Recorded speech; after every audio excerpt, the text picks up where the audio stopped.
Hey guys, Tight Shirt Drew here for another episode of Between Nerds Podcast. My name is Drew Philip Elias. This is Aldo Mendez, my co-host, and we're here with our good friend Mr. Christopher James. CJ, what's up, everybody? What's up, fellas? It's been a week since we've been together. Absolutely. Last time we were here talking about Fate Zero. Fate Zero, that's Fate. Fate Zero, a great anime. If you guys haven't seen us on YouTube, please go watch us there, like us, comment, subscribe. If you do subscribe and your subscriptions and your privacy settings allow us to see that you're subscribed, you comment, you will be entered into our giveaway for September. September is a new month.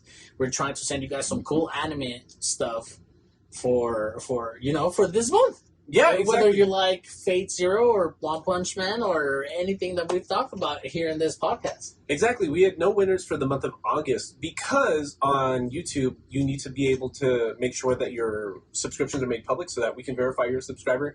And exactly like Aldo was saying, if you're a subscriber and your subscriptions are made public, if you leave a comment on a YouTube video during the month, then we will enter you into our giveaway and you'll win some handpicked nerd stuff. But there's another way to do it. You can leave a 5-star written review on Apple Podcasts or Spotify, however you're listening.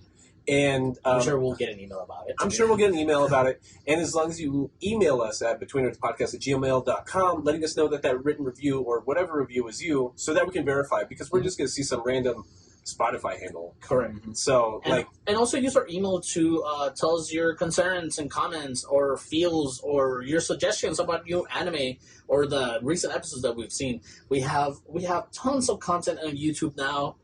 Half of it's audio, but we have about 53 viewable episodes on YouTube, you know, and even that we have already 108 episodes in your podcast applications. Yeah. So listen to those first episodes. You can see we were trash. And we are constantly evolving, constantly having our own what do we say? We have our own canon. Yeah, we have our own story. canon. You know now we have lore. We have lore and takes that we take from episode to episode with us. Mm-hmm. So I'm excited to talk about One Punch Man finally. One Punch Man is the second anime adaptation of a manga written by One. His official name is One.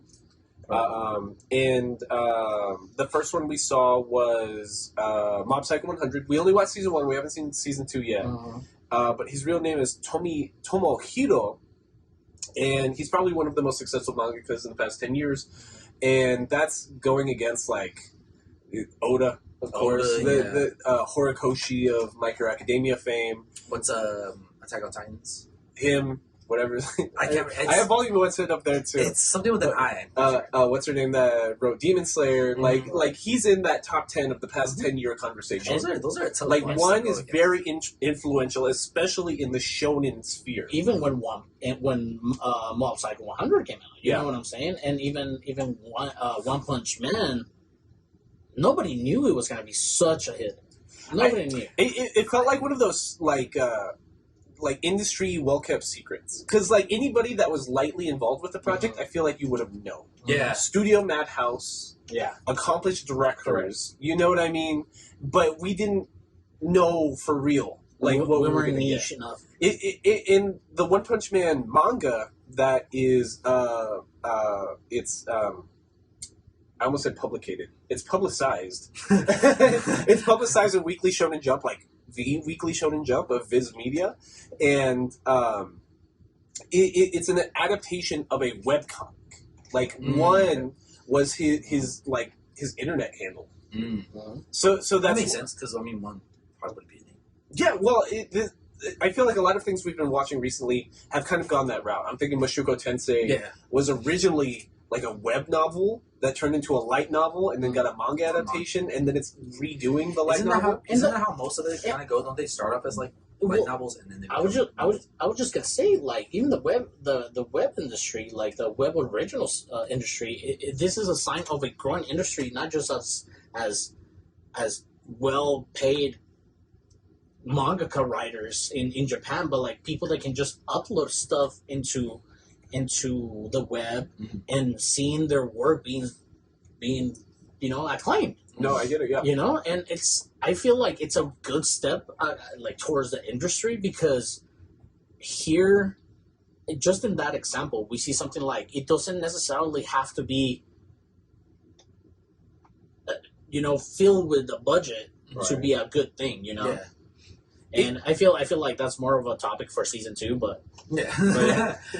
well, the thing, to your point, Aldo, I think it lets people have better control of their work, kind of. Mhm. You know what I mean? Because especially when it comes to One, he doesn't even draw the One Punch Man manga anymore. It was on hiatus for a few years. He's a young dude, made it online at like 17 years old. Yeah. Like, He's and probably got all living this life. money, came up, created a side series that was successful, Mob Psycho 100. It has a complete ending and finish, I believe. And then so One Punch Man wasn't coming out for like 5-6 years, and now that he's back with it, he's like, we're gonna do it on my terms, my publication schedule. Mhm. I'm gonna need help. You're gonna pay for a dope drawers to help me because I can't be bothered with stuff like this. It's my story still, and I commend the guy for it. Yeah, I You think know that's what I mean? smart. Yeah, hell yeah. Use your resources. It is so like bad to like the consumer of the stories where you have a studio disregard the community that they have Yeah. to put it on the back burner. Oh yeah. You know what I'm saying? Yeah. So, and you can see it, and you see it in a lot of animes, like also Darling in the Franxx, The Promised Neverland, stuff like that. It's like such good stories written, but because you decided as a studio to put it in the back burner, it just feels like It's just really it's that Japanese like cutthroat mentality, because it reminds me of season 2 of One Punch Man. I was thinking a lot of the final season of Attack on Titan, because the majority of Attack on Titan, the anime, was produced and directed by Wit Studio. Wit Studio did a lot of great things. I can't even think of it on the top of my head, but like they're like top 3 studios ever, or at least currently producing, right? But then the owners of the Attack on Titan manga that wanted to produce another season approached Wit Studio with a timeline of like 3-4 months, and they were like, "No, absolutely not. There's no way we can animate Attack on Titan like that." So they pushed it to Mappa, and Mappa's convinced that they can animate anything as long as it's big profile. Because Mappa's thing the past 3 years is just they want to get their name out there. They want to be known as like the powerhouse. Mappa right now is what Studio Madhouse was like 10, 12 years ago, something like that. And that's why like they're doing Chainsaw Man, they're doing Jujutsu Kaisen, like Attack on Titan, like just every big name, period, is Which I'm just kind of produced by glad that Mappa right now. They are, but like certain pieces, you can see the faults in them. Yeah. Like the final season of Attack on Titan, the Titans are entirely CGI. Season 2 of One Punch Man has this effect that directing wise drives me absolutely insane. Season 2. Season 2. I'm not. Yeah. Season 1's amazing. Like that's why like I'm put all my gripes like maybe up here in the front, because I love season 1 to death. Like season 1 of One Punch Man is such a tight, contained story. It's like a. It's like Chef's kiss. It's like I got this feeling when I started season 4 of Hunter x Hunter last night. Hunter x Hunter's such like a comfort anime, right? Like you hear that opening theme and you're just like, like you get those warm tingles. You feel comfortable. Like it's the best. It's the great. It's in like season 1 of One Punch Man feels like that. Like you know these hits, you know this vibe, like you know the music, you understand the power system, you know the jokes, the gags. It's like watching an episode of Friends or How I Met Your Mother that you've already seen like a million times, right? But you just love it. Like you just love it. It's just something to watch, right? Season 2, it's clear that the time frame was compressed a lot. Like I'm sure that it must have had that Studio Mappa final season of Attack on Titan effect, where it's like, dude, just try your best with what you can do in 3 months. To the point that like none of the fights are actually animated. Like it made me want to just read the manga instead. Yeah. Because there's like no point in watching the anime. because it has the effect. It's like, I'm going to use my super awesome Mega Punch. Oh no, he's going to do the super awesome Mega Punch. But instead of seeing the point of contact, I'm showing a cut of somebody's reaction to what I should be seeing. And then it cuts back to the action, and it's the aftermath. It's like, oh, that was a super awesome, crazy Mega Punch, wasn't it, everybody? Yeah, and as an audience member, you're cheated. You are cheated out of what you're supposed to be watching. No, I understand. And I completely agree with you. Like, you could just read the manga and get the same. Get the same. Yeah. At that point, yeah. Get the same. It's basically like a flip book action. You know what I mean? Like, oh, Yeah. I see the aftermath, and then I see the build up. You know what I mean? It's like, And I don't know. It's just, well, I guess we'll get there whenever we get there with the story wise. But I feel like I know you off mic. When I mentioned it's like the fact that the animation was garbage.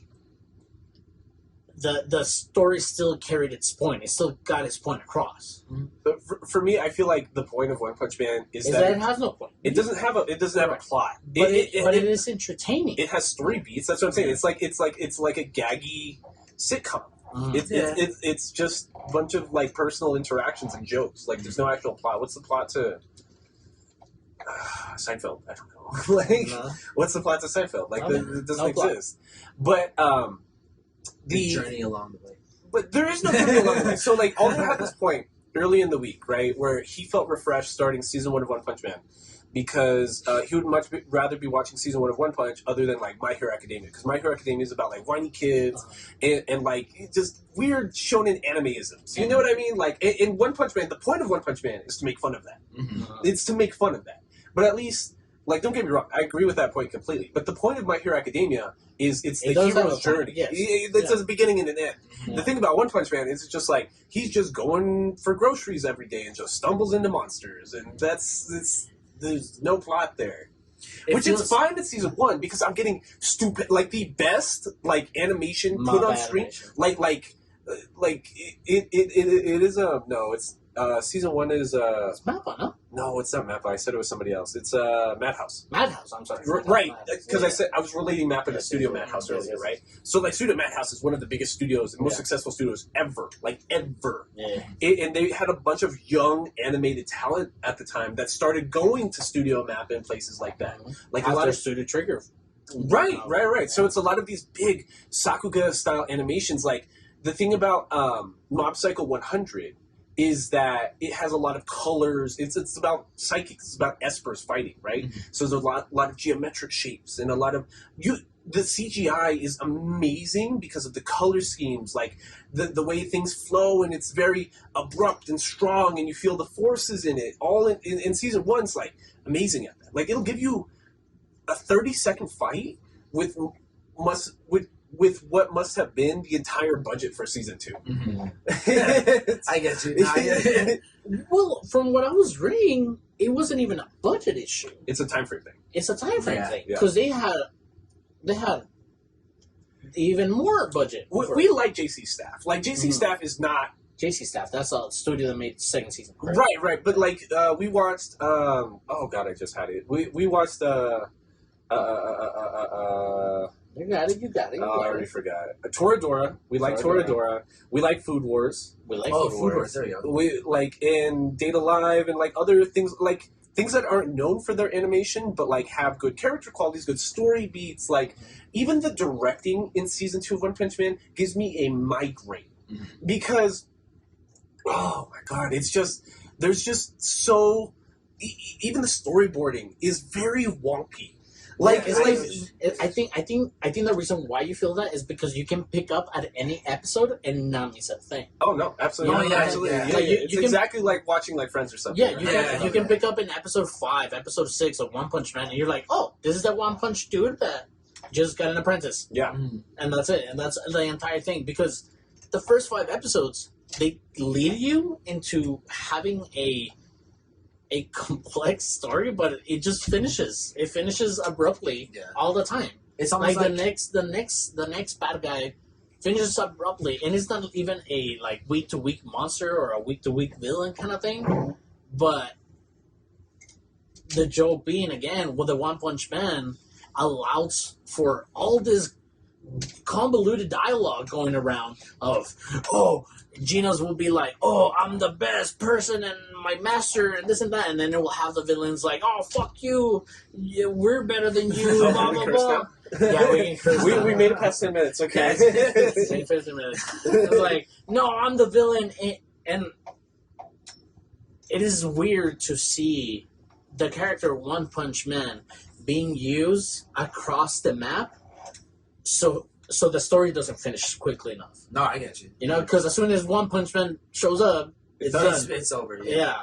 Right, so like the big like middle plot is that like the what are they called, the monster organization, The evolution. No, I think it's a monster. Oh well, in the first season that's not even No, mentioned. season 2. Oh, in I'm season talking- 2. I'm Oh talking yeah, the season Monster two. Association. The Monster Hero Association. There you go. Association, thank you. There go. So the whole middle plot to season 2 is that the Monster Association. So is we're in- talking shit about season 2. Yeah. I'll talk about season 1 later. I've got too many gripes with season 2. I can't believe I really sat here and watched it. Like I was so upset. It felt like it took twice as A long. chore. It felt like it took twice as long to watch. Like season 1, bam, instant, finish Yeah, it. season Day, one you know what I mean? was done. Like, oh my god, I'm trying to watch season 2 for like 5 days. I'm just like, oh, this is the worst thing I've ever seen in my life. Anyway, the Monster Association is invading all of the cities, and all the heroes are overwhelmed. But they have Saitama off-site at like a martial arts tournament. So, and that, to all this point, that's how you remove him from the plot. The whole plot to One Punch Man is you have to remove One Punch Man from the plot. Yeah. Sides To of have the a convoluted, complex storyline. Right. And then, like, so there's this huge middle section that's that. And then the last 3-4 episodes, they, like, forget that they set up this whole other villain, and they need to tie up everything with him, like, really, really quickly. And people become So- monsters like, am I watching Yu Yu Hakusho right now? Oh, yeah, What's that going makes on? And not just that, the animation on season 2 is like if you're watching 80s fucking Yu Yu Hakusho. Yeah. I Because- would rather watch the Dark Tournament saga of Yu Yu Hakusho than There watch was- season 2 of One Punch because Man. you cannot give the studio a break of like, why does your shit look like Yu Like Yu this, Hakusho? For something that came out in 2019. Correct. We're talking about something that came out like 10 Correct. years No, when you later. look at 20 some- years later, bro. When you look at Because it's just season like, one, like And then fucking cut, animations. when you see season Dude, 1 crazy. animation and then you see season 2 animation, you're like, what the fuck happened? It's because What happened? See, season 1 of One Punch Man also has just really good like directing, because like the way the fights are directed feel like like certain Marvel movies where they'll speed up certain hits, but then they'll slow it down, but then they'll speed it up a little. It feels like you're watching like Shang-Chi and the Ten Rings, where like in certain hits and certain dodges, it's like slowed Matrix style, and then to get the effect with a certain punch being so fast, it speeds it up. Mhm. So like you as an audience member, you feel jarred and you're just like super into it because like the pace is constantly changing and the colors are so dynamic and you can see like the blocky blurred style. yeah, the blocky style blurred lines and like he's moving so quickly, he's like popping out of his outline, like it's like you can't not just stare at it. You know what? I'm trying to multitask while watching One Punch Man. It's just impossible because you're just like, oh my god, I can't believe they really put this to paper. And yeah. Like it's clearly CGI, but it's like some of the best CGI I've ever seen in my It's life. good. Yeah. It's good. So then comes season 2, the CGI is a crutch. Like they are incapable of animating certain characters entirely that they only appear in CGI. Genos' arms are Wow, entirely in CGI. Almost every They look month- cooler than season 1 though. No, absolutely not. Isn't the first The design, I guess, Yeah, but the like, design. but like, even the CGI isn't good. It's But like I that. get you. He's not on frame, like fully on frame all the time. It's that watery, like unrefined, like CGI, like Mm. that like Berserk remake CGI. Yeah. You know what I mean? Like everything has this filmy glow over it. It looks so. I believe the unnatural. design of Genos in second season was a better design, but yes, lacking obviously on animation. He's a lot more robot fuckboy in season Yeah. 2. We get Yeah. upgrades. Yeah, he gets a bunch of upgrades and stuff. He does. Like every other episode, it's just like, oh, my arms got ripped off again. Guess I'm gonna go get new robot arms. But like every monster appears entirely in CGI, and still, even then, they can't even animate like them being hit or punched. and it's Dude. so infuriating because I'm watching a slideshow. I'm not even Yeah. watching an anime. Like Every time the big ass centipede is on frame is disgusting in the second season. it's so ugly. It's super ugly. Centipedon or whatever his name is. Mega centipede Mega- or yeah, something yeah, like yeah. that, The dragon level. dragon yeah, level yeah. centipede. Yeah. He's the worst. Yeah, he's the he's- absolute worst. I'm not gonna lie though, seeing a monster like that would probably absolutely terrify me. But yeah, he's kind of it's crazy to see. It makes me think of you know how they made in the most recent episodes of One Piece how they made Kaido like CGI. That's what it made me think of. It made me think of like the snake's tail or whatever the hell you describe it. Like I coiling. get that it's hard to animate that because that's a lot in motion on frame all at once. But like, you didn't have to dump it like that on. Yeah, it I'm was- sure Studio Madhouse could have done it. I'm just No, absolutely, but it was just a fucking chest dump. And like Yeah. season 2 performed so badly and was so ill received, even though One Punch Man as a franchise is so loved that they've already announced season 3. Elder Centipede, I guess it's his name. Aren't Whatever. they changing studios again? Right, that's Yeah. what I'm saying. Like season 3 has been announced. Mhm. They haven't even announced who the new studio is going to be. All they've said is it's not going to be JC Staff. it's not the same. That's all we know. Like, just like, guys, don't worry. We switched, yeah. JC Staff isn't on it. I honestly at this point in the game, like how much they've been taking on their plate, I wouldn't be surprised if it was fucking Mappa. Like, because It might be Mappa at Yeah, that these point. guys take everything. But then I think Mappa's doing that. That would leave for 2023. Mappa's doing Jujutsu Kaisen, the Attack on Titan movie, and like I don't even know. Quick question: the movie, like, it'll finish everything, right? I don't even know. No, at this I don't point, yeah, even because know. it's hard to like tell, right? apparently like they've even left off like several arcs worth of like Oh stuff my going goodness. on. At this So, point, like, just end it. They're saying there might even be more after the movie. That's so crazy. This is at this point, it's like a money grab. It I don't is. know, It, it's 1,000% just is. like- It's like when Harry Potter, the final book, was released in 2 parts, but Oh, like and they then didn't they even split have enough the plot movie, for like 2 3-hour movies. Yeah, but they still split it up. Then they just in order to just to just get to milk revenue. it, just to make the money. So you're exactly right. But then, like, oh my god, season 2, at least the intro song's cool. Like they kept the same band. They kept the same band. I don't hate the intro song. I don't think the animation in the intro is bad. The outro's a little. Iffy, yeah. It's whatever. Yeah, I like- can't remember the last time I saw a good anime outro. Like recently, in recent weeks. Memories from but that was okay. No, in in recent weeks, yeah, I weeks, was like, Violet ever got how to do But that was like 6 months ago Yeah, already. that Like was- I can't remember. I don't know. Even last week, even the Fate Zero ending thing, both of them, I was like, wow, this is bad. yeah, This is bad. I hate this so much. Jujutsu Kaisen, that was still 6 months ago too. Yeah, that's what I'm saying. it's a Like while ago. for the latter half of this year, I don't think we've had a good anime outro. Anyway, anyways, what else can I grab about for season 2? I like Silver Fang. I like Silver Fang? yeah, the old man the with old the, man with the Yes, karate. yes. with the flowing water crushing rock technique or whatever his name is. Mhm. I like the idea that he's like a top 5 S-class hero, and his apprentice, his whole goal in life is just to prove himself as a monster and go around and like Garu and go around proving his own worth by killing other S-class and A-class heroes.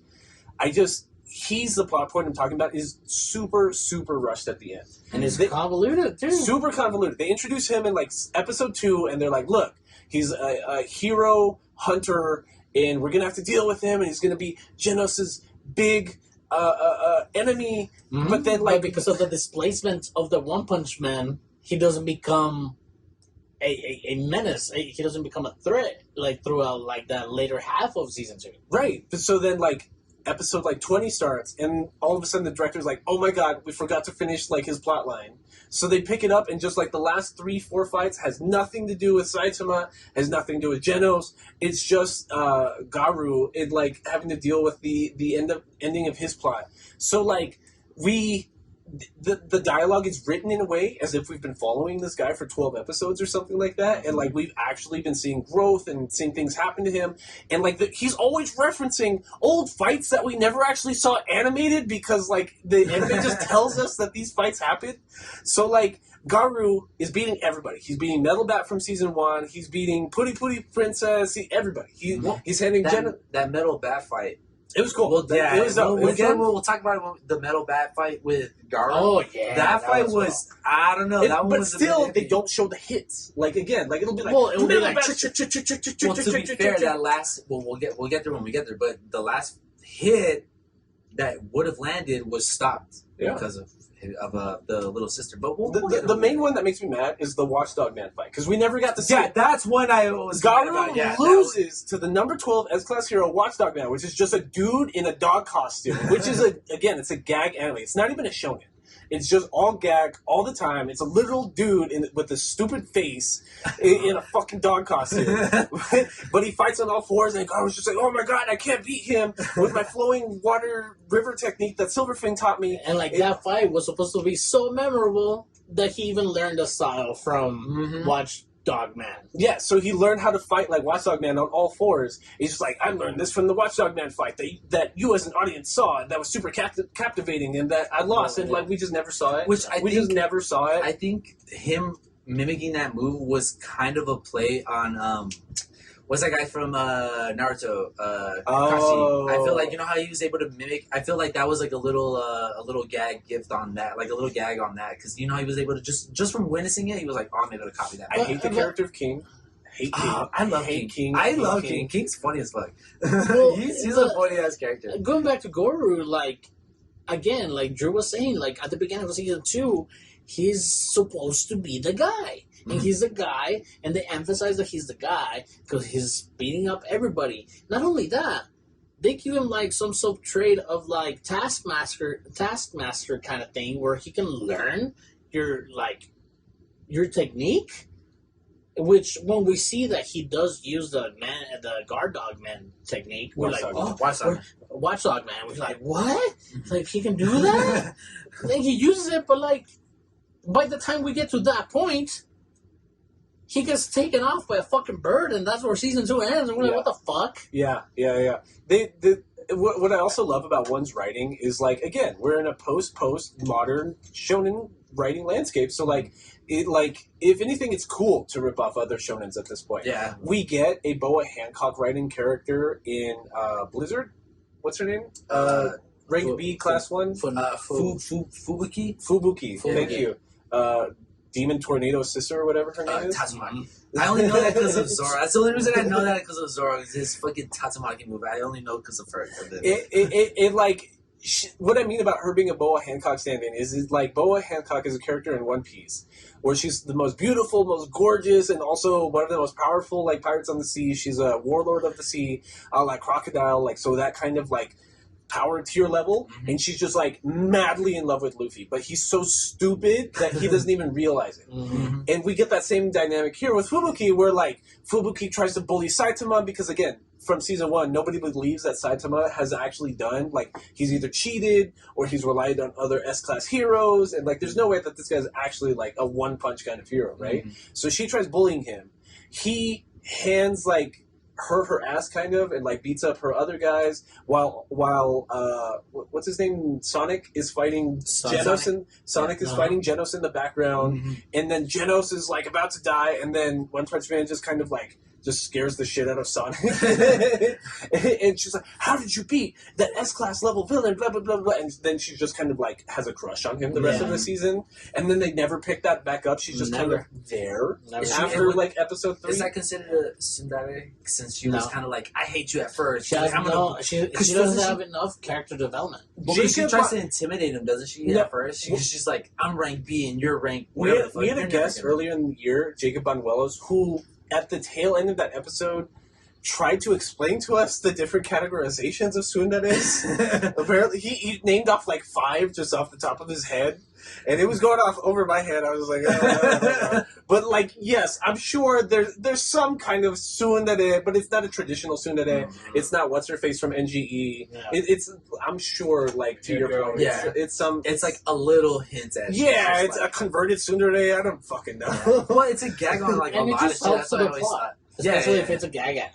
Yeah, that's what I figured it was. It was just something to like, just to make poke fun of like a lot of things. But I hate King. It was so hard for me to get even past the first 2 episodes because of King. Like I cannot. He wasn't even there. He just. I cannot stand that the plot to season 2 starts with like one of the top 4 heroes is just this guy who's just like the complete foil to Saitama in that like he looks badass. he looks badass, but he's he's not so badass. weak and he's such a bitch and he keeps Herculing his way a la DBZ, like Herculing his way to the top, and he's seen as the strongest human in the world. Like Hercules. Well, He has to be, courage. to be fair, for Hercule and Hercule's defense, I guess he actually is the strongest man in the world. I mean, he just and his didn't know daughter's that. hot. Yeah, and his I guess his daughter's hot, but she's in high school. Remember that? Yeah. So Drew. No, Yeah. no, I'm thinking of Dragon Ball Super where she's like old with a kid. Oh, okay. Hey, Whoa, whoa. Well, Hercule is. Hercules was his courage is what defines him. Well, one thing I like about him is that he's actually the That is world's right. strongest man. He didn't know that he was going to Krillin. come against Krillin. fucking aliens. Well, besides Krillin. 'Cause Krillin. No, Krillin is- Krillin is the strongest man. Yeah. Okay, He's well, he is the most canonically. He's the most powerful human. well, the most powerful Earthling, I guess you would say, because Yeah, Goku's human. not an Earthling. Yeah, Yeah. like a human. You know, Yeah, because Hercules is a human, Because and Goku is Krillin a is Saiyan, that. so technically, you know what I'm trying to say though. Is what I'm saying. what point were you trying to make? No, it's that Hercule. I like the fact that Hercule was just like he's not the same as he's the same as King because they're the goofy gaggy character, but at least And- Hercule has like his actual strengths about him. And I don't know if the manga touches more up on King, because even like at the beginning episodes of season 2, even though we're going backwards here, we're dumping on your chest before we actually give you the good talk. Hey yo, Hey, If you're into that, if you're into that, only if you're into it. If you're not, I'll do that on manga. But yeah, King, like because Saitama is like, oh yeah, come into my apartment. Like we see Saitama excited. We go into King's But- apartment.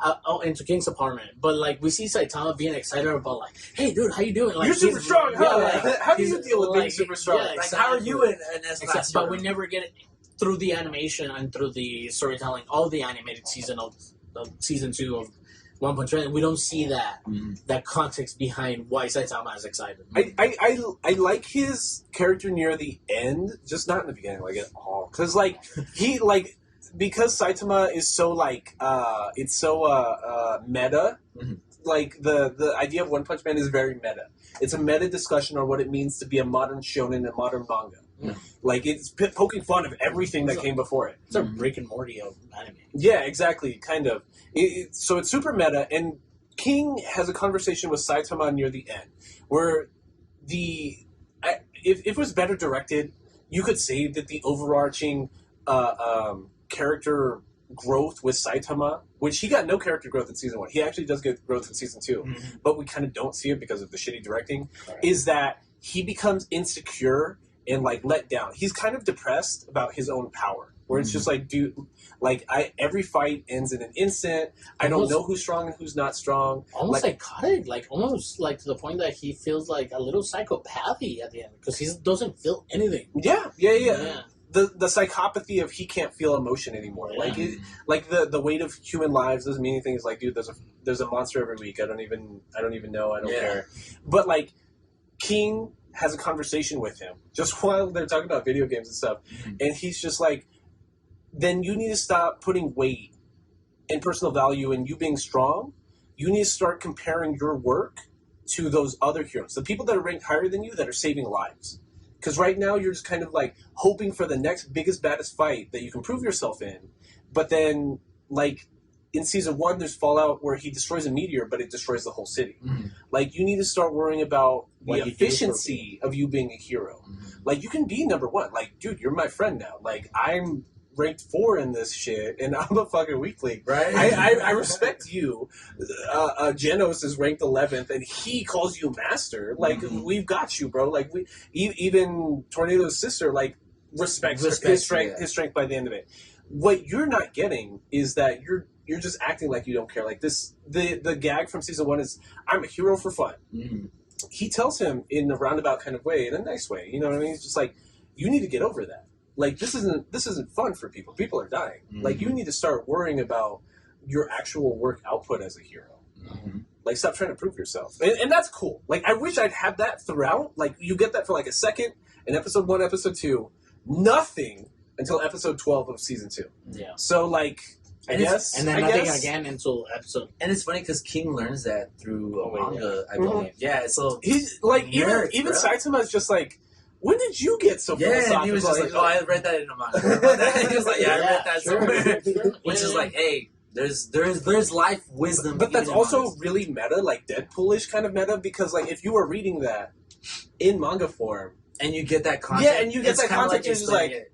okay, Wait a like, it's minute, like yeah. 3 tiers of meta-ness. Like, That's why I like. See, how can you hate King, man? That's why I like King. King's a good Yeah, King's definitely a good character, but we do see like also in season 1 we see like or does it start in season 2 where the whole where he starts getting he's like, oh, you're not here, nobody knows you, bro.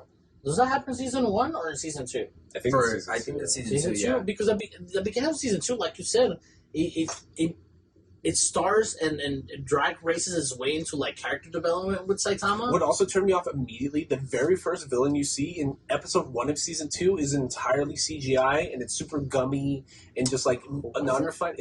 That's what I mean. It was like some kind of general robot thing that like Genos fights in the street. Oh yeah. Oh, okay, yeah. That's what I mean. Like it's so unmemorable and ugly and terrible. I That, like, yeah. Is your stuff muted? yeah, I think so. Why? Oh no, it's not. Jeez. Anyway, so like immediately in season 2, I'm just like, oh my god, I'm so miserable right now.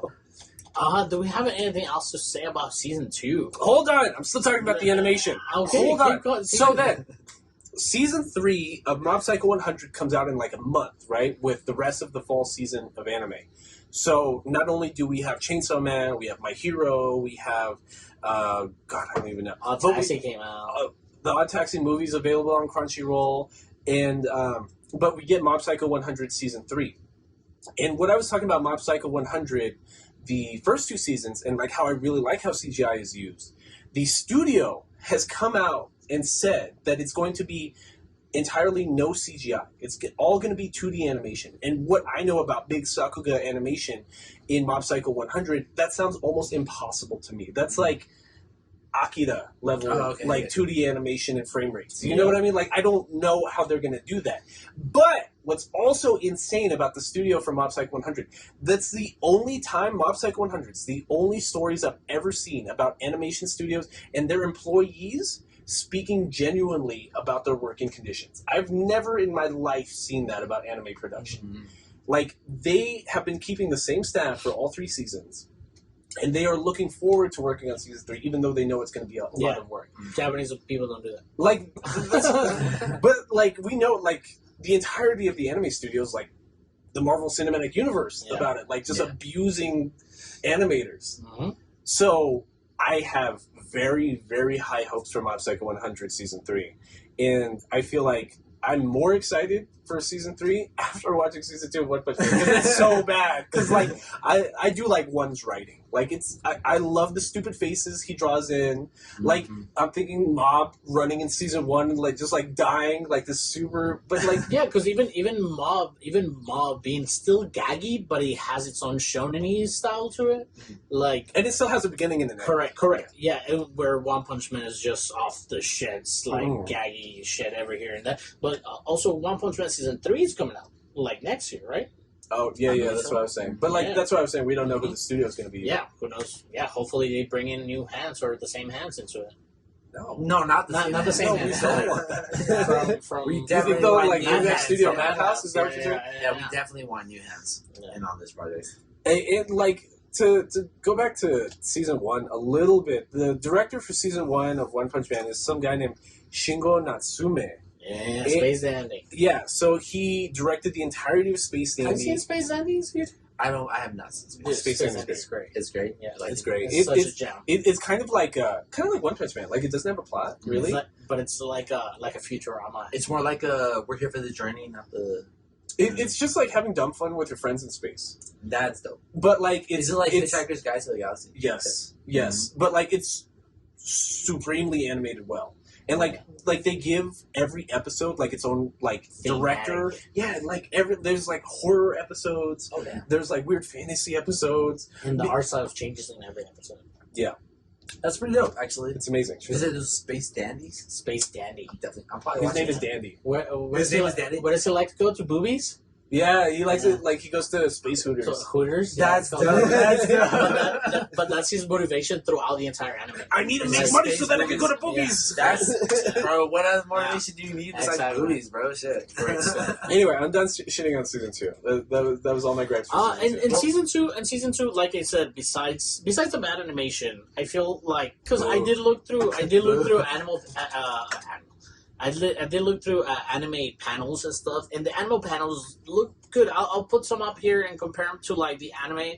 You could just read the manga if you're gonna get the same storytelling. You'd know? watch it faster, anyways, too. Yeah. Because Probably, yeah, more likely. somehow Hulu has cornered the market on One Punch Man, Yeah. and I don't understand how that happened or who let that happen. Like season 2 is not available anywhere that's not Hulu legally. Hulu, in my opinion, has A lot of TV shows. Well, they have a lot of money because they're sponsoring a lot of NBA players. Have you seen that shit? Oh, and yeah, NBA yeah. players don't go for cheap, so it's like they're paying them. You know, they're paying them good. Well, Can't so, you get NBA TV through Hulu? Yes. Yeah, Hulu has live yeah, sports. yeah. You see the commercials? You see the commercials? So you know. So it's like, yeah, they got their pockets are pretty deep. So I'm pretty sure they got money for all that. And the only reason we can talk to you guys about One Punch Man Season 2 before talking to you about Season 1 is because One Punch Man is dumb fun. Mm-hmm. And it just sucks that we got the short end of the stick in the animation studio and the animation of Season 2. But, like, if you want to skip to fucking minute 45 of this and talk about the first season, what is the first season to you, Drew? What is the first season of One Punch Man for you? What is first season of One Punch Man? To me, it's a story of the common man trying to become a hero. You know what I mean? Like I do feel like it's a lot of motivation. Like find your own motivation. because when we get introduced to our hero Saitama, he's us. He's the average man going to work every day doing the same thing. But he has pretty much all the time. he has a strong moral compass in season 1. Yeah. Which we don't see in season 2, but that's what I mean about like that kind of like coming back to himself kind of speech that King gives him. Mhm. I wish that was a bigger overarching theme in season 2, because all of season 1 you get the sense that like he's trying to find himself a little Mhm. bit, because like even before he loses his hair and gets his strength in episode 1 of season 1 of One Punch Man, the first fight we see is him ripping the guts out of Crabman. Mm-hmm. So, and it's great. Like the second you see it, like he ties like a string over one of his eyeballs, I think it was his tie, his right? tie, Yeah, his tie, and he's able to like rip out the guts out of the Crabman through his eye socket, and he does it to save a kid. So like that's what I mean about having a strong moral compass. He had a reason for doing it at first. So fun fact, that incident with Craftman, Saitama before being Saitama, before losing his hair, he directly initiated the Hero Association because that kid with a big chin is the nephew of the founder of... Okay, I remember because we Oh, see that yeah. later on. I Yeah. remember we see that later on. Uh-huh. You see that same butt the chin. bit that's of getting- butt yeah. chin on the Yeah. Hero Association. I didn't even Yeah. notice that. That's Yeah. I'm not gonna lie, bro. That's the most ugliest kid I've ever seen. Yeah, I don't even think I absolutely. would have saved him. Yeah. I would have been like, yeah, you're on your own. My- I'm sorry, bro. Yeah, my I'm girl's sorry, like, bro. He's got balls on his chest. Yeah, I would have been like, yeah, that's weird. And then doesn't he make fun? Doesn't the Crabman? The only reason why he's like so mad is because punk ass kids drew nipples on him, and he was like so Yeah. pissed about that shit. I'm Yeah. like, dog. come on, And the yo. reason he's a crabman is because he ate so much crab, he turned into a he crab turned into a man. crab man. What It's was like- the training regimen? It was just like 100 push-ups, Oh, 100 his sit-ups, training push-up 100 is- squats, and 10-mile run. and 10 10 kilometer run. Yeah, 10 how far kilometer. is 10 kilometers? Like 8 Uh, miles? No, that's like 10 is like 7 miles. Oh, okay. Yeah. That's not far run. I think that's a far run. That's a far run. Yeah, I but can't- that's I can't every- run 7 miles. That's every day though. Yeah, that's that's a not just lot. like in a week. That's every day. So that's the joke about like when him and Genos Genos. are gonna join the Hero Association. He's like, Master, how'd you get so strong? And he tells him that regiment, and Genos is just like, that's kind of not too crazy. Yeah, he's like, that's kind of Well, that simplistic. happened, Yeah. that happens almost at the end of season 1, though. Is it? Because he meets Genos, and Genos doesn't even know, but like when they fight Kabuto, the mighty Kabuto, or like, he's the shell dude. in the lab of the evolution lab. Yeah. That's where he tells him. He's like, all I right, love you want to that know? fight. You want to know? You got to do 100 push-ups, 100 sit-ups. See, that's what I mean. All the villains had a theme in season 1. All of them are obsessed with power and have like this superiority complex. They're all like Darth Vader about this shit. And like Saitama having that moral compass that he had in season 1 is just like, I didn't want to kill anybody or hurt you, but you're talking crazy and you swear that you're going to commit mass genocide on the behalf of like proving your power. So that's stop you. So I gotta stop you. And like that fight with that giant beetle Kabuto guy in season 1 is amazing. Like I remember, like as the episodes were coming out in like what was that, like 2012, 2013, whatever. Yeah. Like seeing like the panels jump off because of the force, in like seeing the colors change. It felt like a JoJo's episode where like everything's. So the feeling of what's the word, like of bloodlust is so Carnage strong. Kabuto. Carnage Kabuto. Carnage Kabuto. The feeling of bloodlust is so strong that like it changes like the coloring, the perception of what's happening in that fight, and him jumping around and doing all these crazy all these crazy like techniques, and just like just the way that it's cut. In almost every fight, it ends the same, where it's just like the villain's doing something super crazy animation happening for a full like 2-3 minutes on screen, and you're just enthralled and you're so with it, and then it cuts and it's just Saitama right in his face. It's just like, Are you done? are you done? Yeah, and just like one, and it's so great. It's like, and I feel like that's what makes season 2 unenjoyable. It's just like the best scenes in all of season 1 are seeing the villains actually flex and watching the studio like flex their animation skills, like the quality of their staff and like the amount of time they were given to animate these scenes, and you're completely robbed of it in season 2. Yeah, no, that I agree with. Because even the first villain, our Blue Piccolo, like massive guy that is in the streets, just trying to kill people, and he's about to like murder this little kid, and this is like the opening episode. He's about to kill this little kid with his foot or his like hand, and Saitama super quick just saves him. And again, like the tropiness of One Punch Man of just letting the villains be like, ha ha ha, my plan is to destroy the entire city, and I'm gonna destroy anybody who gets in my way. Yeah. Blah blah blah. And then Saitama's just like, okay. Slash, Yeah, and then one of the funniest fucking things for me, and maybe because I was maybe a couple of drinks in, but when we get the steroid user, oh okay, the steroid villain, when he kills his brother, that's just amazing. Because there's a duo of villains of like this super smart brother and there's super like fucking Jim, Jim. Bro, every villain in season 1 is like a late stage Superman villain. Correct. Like, yeah. So you have your Jim Bro brother like training and doing all sorts of Mexican and Russian steroids to get better, but like his super smart brother is like coming out with like a super Coca-Cola-ish formula for him to get stronger. He drinks it. He becomes this massive titan. Yeah, he becomes a titan. He's literally stepping on neighborhoods. And Saitama, like, his brother is in his shoulder. Saitama comes up in his next shoulder. And he's like, oh, you really are the strongest man? And he's telling his brother. And his brother's like, who the fuck is on your shoulder? Kill the guy on your shoulder. And the brother, just having two fucking boys and being so big, who knows what he feels on his shoulder. He probably doesn't feel anything on his shoulders. Yeah. So he's just like, blah. And squishes his brother. Kills his brother. Looks at it. He's like, oh, my brother! Hilarious shit, and that's every episode. That's probably every 5 minutes of the entire first season. Yeah. Where you're just like, just we even get scenes of fights that Saitama's dreaming about. Oh yeah. Yeah. With the whole underground, with monsters the under mole people. Yeah, under moles. Yeah, he does have like a premonition to like villains that come up that morning. because there is a part where he is asleep and we think he's not asleep because we're in his dream, but like the mole people rise from the underneath to take over. And they're all just these super yoked 300-pound aliens. And, like, And there's a crazy, amazing fight in like the core of the earth, and just like lava here, lava there. Saitama's naked for some reason at one point, and then he's just Well, yeah, 'cause fighting. he was in his pajamas, wasn't he? Yeah, yeah. and he's just fighting, and like he wakes up and he's like, "Ah, dude, that Right, was, that was a dream." because he just like his dream just edged them, like in his fight wants his needs for a good fight, Yeah. you know.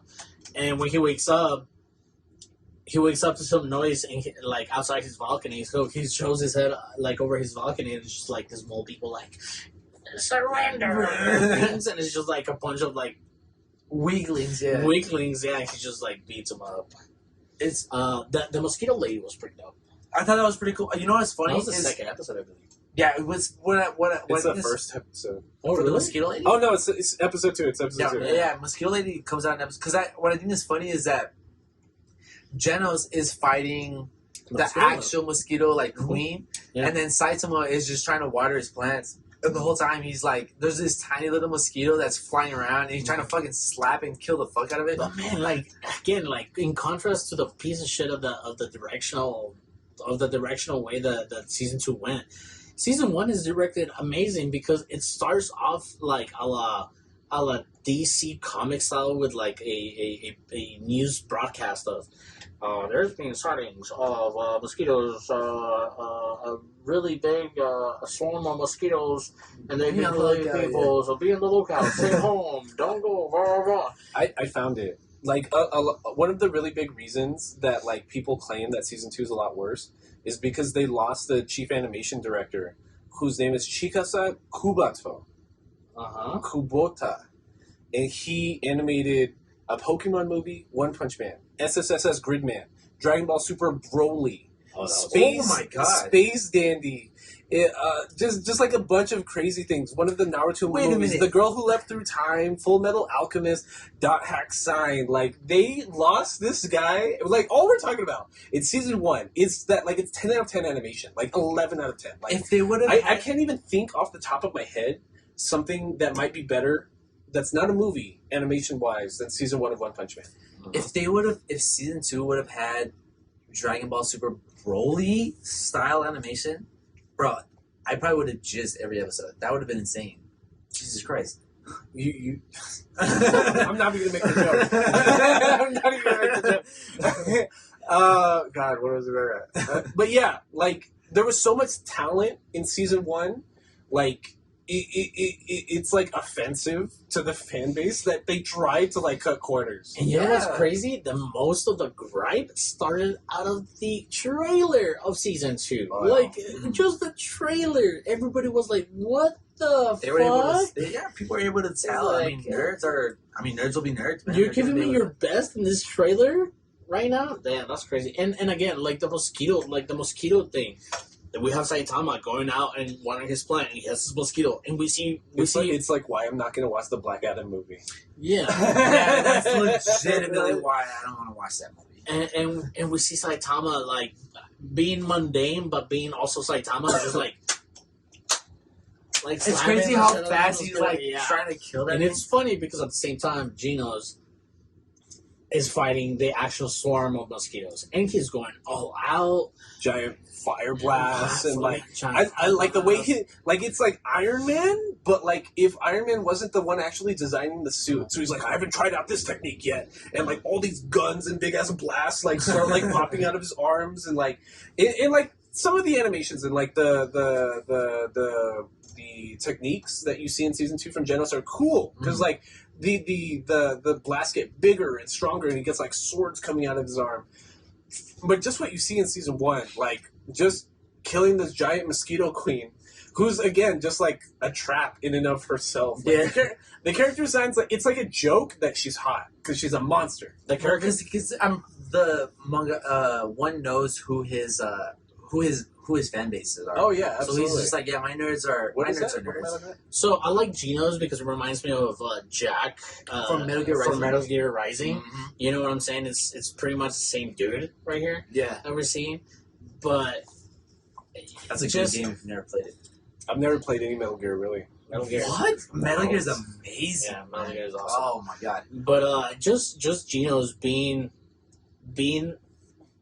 the shonen inside Saitama's anime. Yeah, And even yeah, Saitama is like, dude, shut the fuck up, bro. It's like, I need to go get groceries. It's like, can you stop being such a dweeb?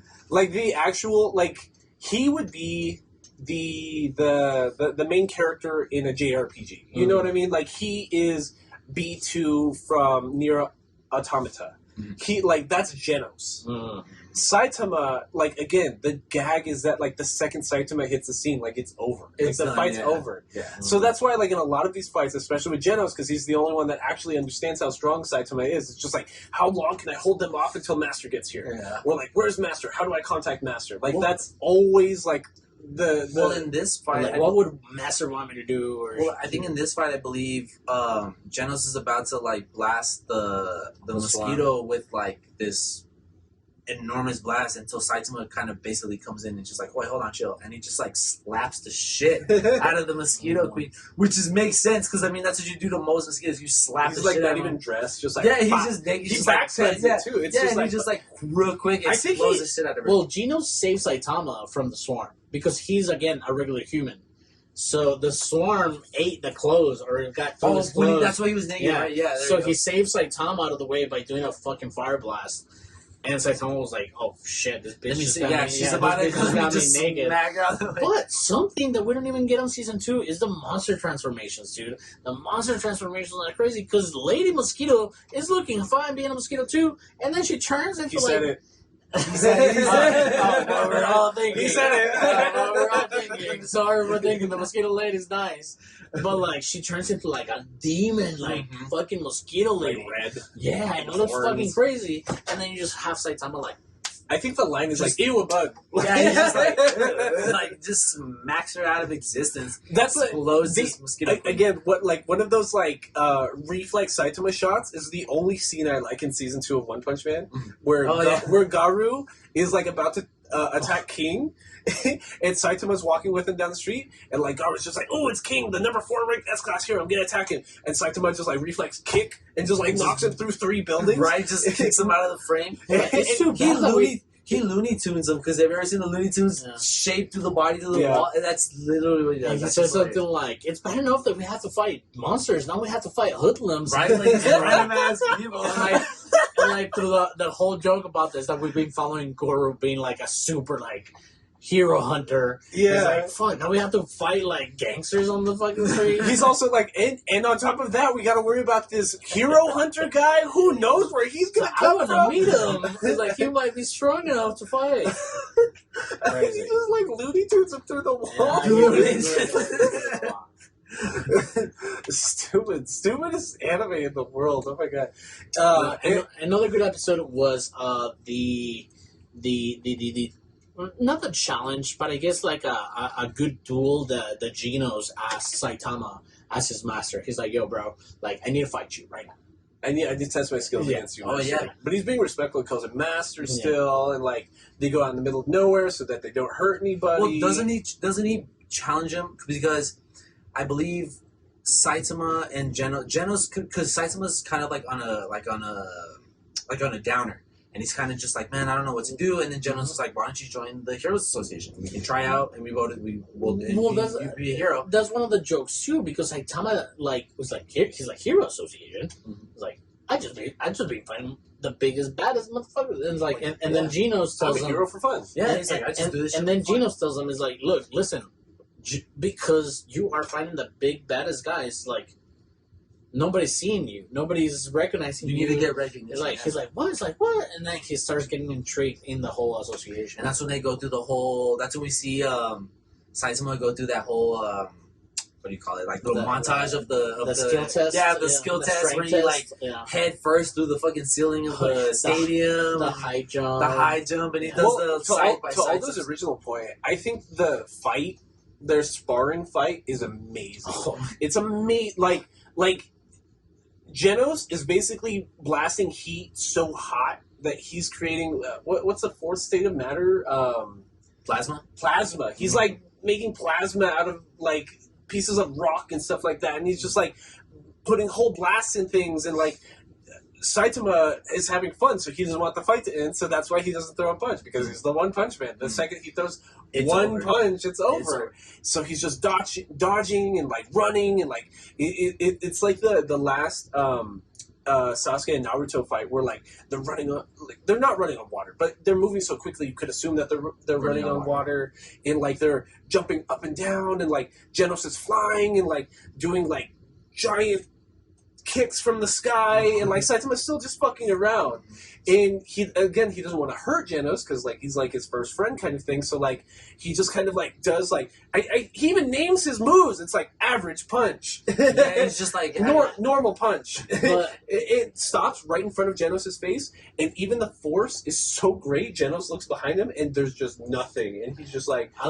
like right before that. I like that right before that. Like Genos is getting like ready for like a super fucking move, and then Saitama comes from the back and he's like, "Yo, I'm over here." Oh, and like he taps taps him. him. Yeah, He he taps taps his face, and like that was Saitama's way of like telling like, "Hey, like this is over."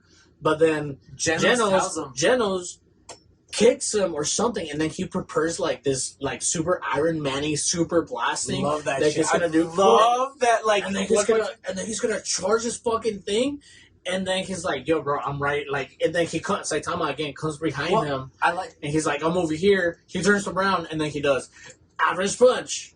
Well, what I like is that Genos, before when Saitama taps him on the neck and he's just like, "Aha, I'm over here." What I like is that Genos tells him, he's like, "Yo, master, I told you, like, don't hold back on me. Like, take this seriously." Well, what I was trying to say before, the only reason they started fighting is after they qualified for the Heroes Association.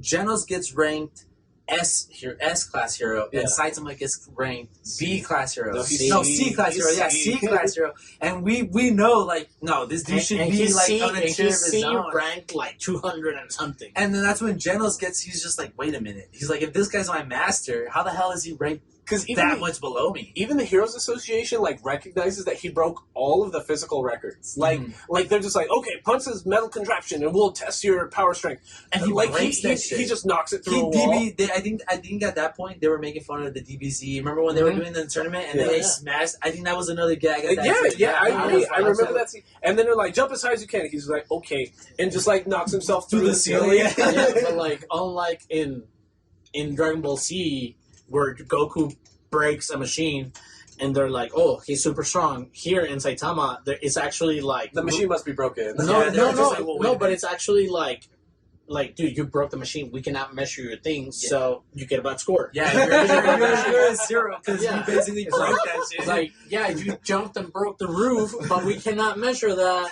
So you get a zero. So you get a zero here too. It's like the incompetence is just like, but it's so funny. Like it's like that's like the running gag is like we as an audience know like no, Saitama's like insanely fucking strong and good, but everybody else is like nah, this guy's just like whatever. Because in season 2 don't they nickname him the Caped Baldy? Yeah. Isn't that what they did? So it's like they don't take that man seriously, bro. It's hilarious. And I feel like it's on season 1 too, where the gang of bald people was on too. Oh yeah, that was in season 1. That's in season 1. That's like episode that's a Sonic episode. That's like episode 4. Yeah, right. We do meet Sonic, Supersonic, Saitama's rival, self-acclaimed rival. Supersonic Teenage Warhead. Speedo Sound Sonic. Supersonic Teenage Warhead from Deadpool. Yeah, exactly. Yeah, exactly. And really cool shit. We get some Naruto vibes from him because we do get introduced to the bald, like fucking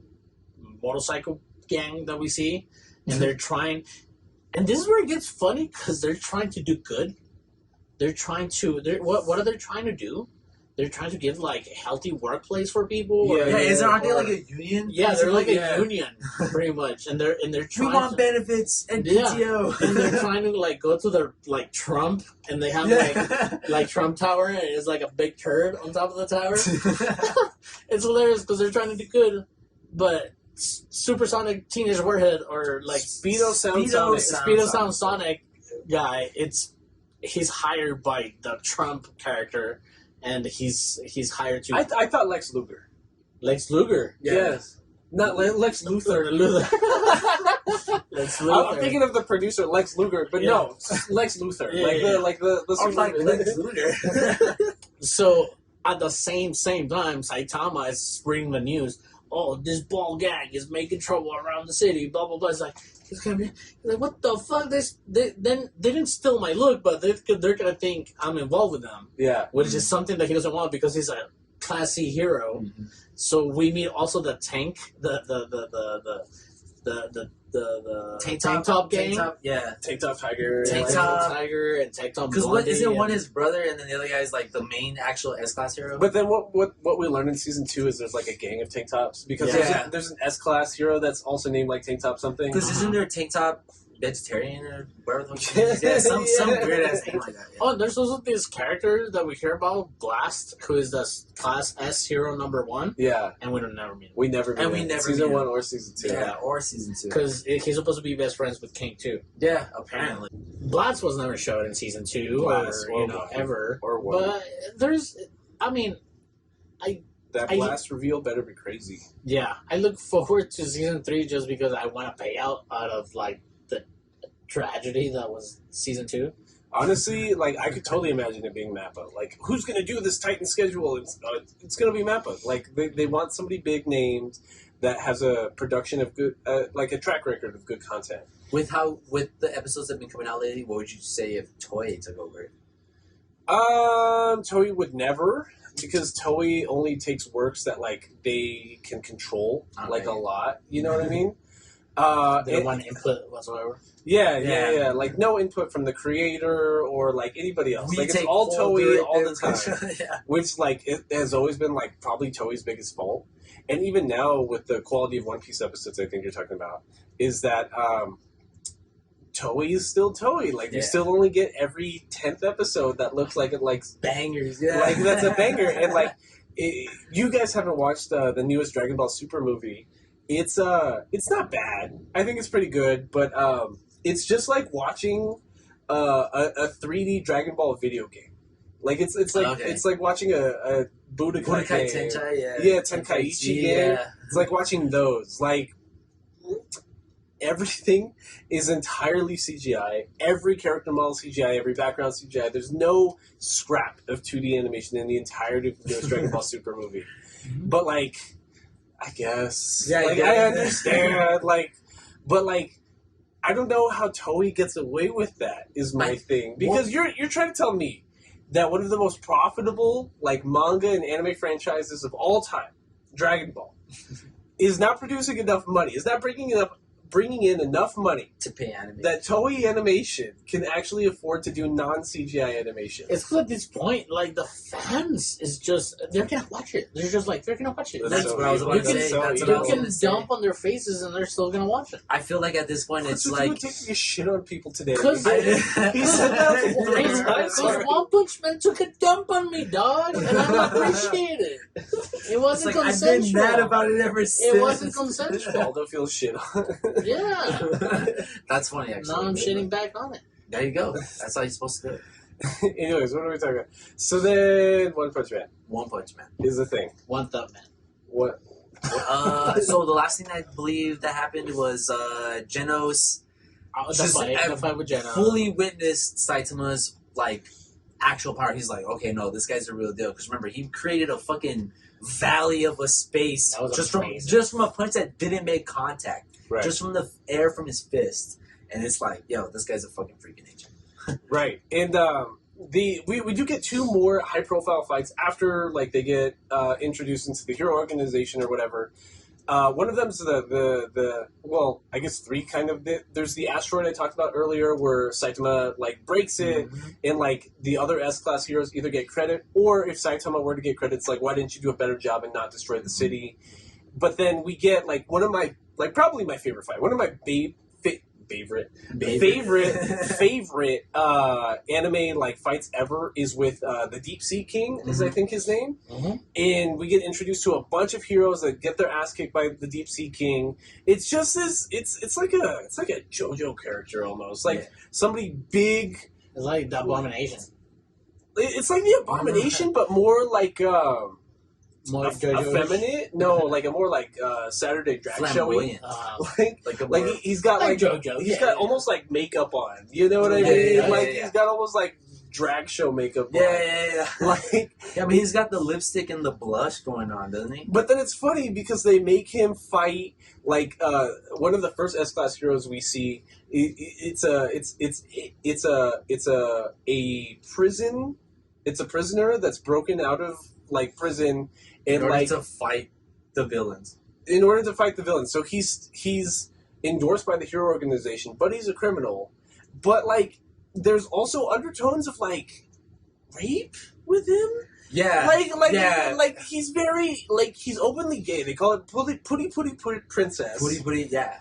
But like he talks about assaulting dudes casually, like a lot. Yeah. Like a lot.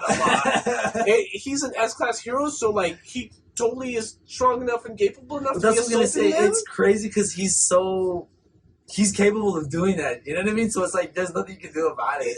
And like he's in prison too. So Fun like, fact, also the dub and the sub voiced by the same voice actor as Hisoka of Hunter x Hunter. So shit. and Hisoka's a predator. Like he's Yeah. a literal predator. But that makes you kind of wonder what he's actually like in real life. Like, why do you keep playing those type of characters? You know? I'm just saying. I don't think. I mean, if I was making a movie and there was a predator character, I wouldn't hire a predator to do the movie. You know, I would hire somebody to play a predator. Hey, but with the whole Kevin Spacey thing going on, it's hard to know who's a predator and who's not. You know? Well, that's with anybody. How do I know you're not a predator? Well, okay, we're not going down. Just like what I happened? don't like where this conversation. So anyways, Putty Princess is hilarious. He's a gag character. I could imagine like certain people like calling his portrayal slightly homophobic, even though that's not the sense I I get. don't think it is. Like like one is both like endorsing like people that belong to like this gay group. He's openly gay. Like, but like I could imagine certain people saying that it's too gimmicky, it's too on the nose, it's almost offensive. I don't think it False is. representation. I don't think it. I don't. I don't care, but I could imagine like certain Well, people it's because being upset about it. we've seen this before. Like, what was the gay character in Akame ga Kill? The big dude. The big dude. It's And, always like- big dudes too. and like the dialogue behind that was like, "Oh, don't get close to me, big gay dude." Yeah, You know what yeah. I'm saying? So it's kind of homophobic. But then in Akame Got Killed, that character says like, "Dude, you're being weird and homophobic. Exactly. Get the fuck Yeah, over stop yourself." doing that shit. Yeah. exactly. So it's like also black characters in anime. Like you don't know. You have to take it with a big grain of salt. You know what I'm saying? Yeah, So yeah. you don't know where they're coming from exactly. So yeah, but yeah, big gay. But Sea monster. all his fights are so funny because like all his moves are like super yeah. angel punch.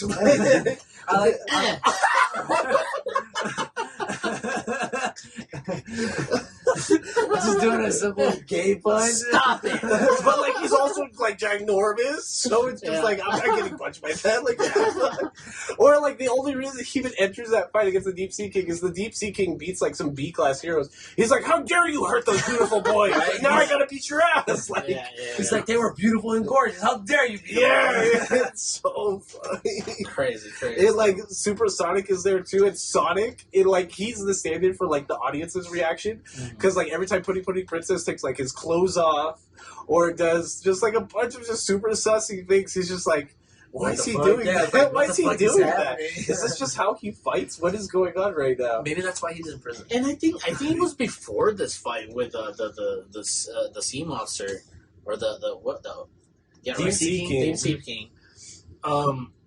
We have an attack by the Evolution Lab, which is the lion, the snail, the frog, and like the gorilla cyborg, Yeah. which is fucking hilarious too, and also the mole man, because Oh yeah. Genos and Saitama are in Saitama's apartment, and Genos is like, oh, I can I'm reading some high. A la Dragon Ball Z with the fucking key, The scouter, yeah, yeah. the scouter. It's like, oh, I feel some trouble coming. Fucking Genos goes out. He's fighting the gorilla, the cyber gorilla, and then Saitama's like, "What the fuck is going on out here?" And then the big lion guy, which reminds me of Digimon? Mushoku Tensei. Don't they have like a big lion? No, I'm sorry. I'm thinking of Invincible. Remember Invincible? Yes. Remember the big War beast? Beast? War Beast, Yeah, dude. I remember Oh, that. Yeah. Looks crazy. Dude, hell yeah.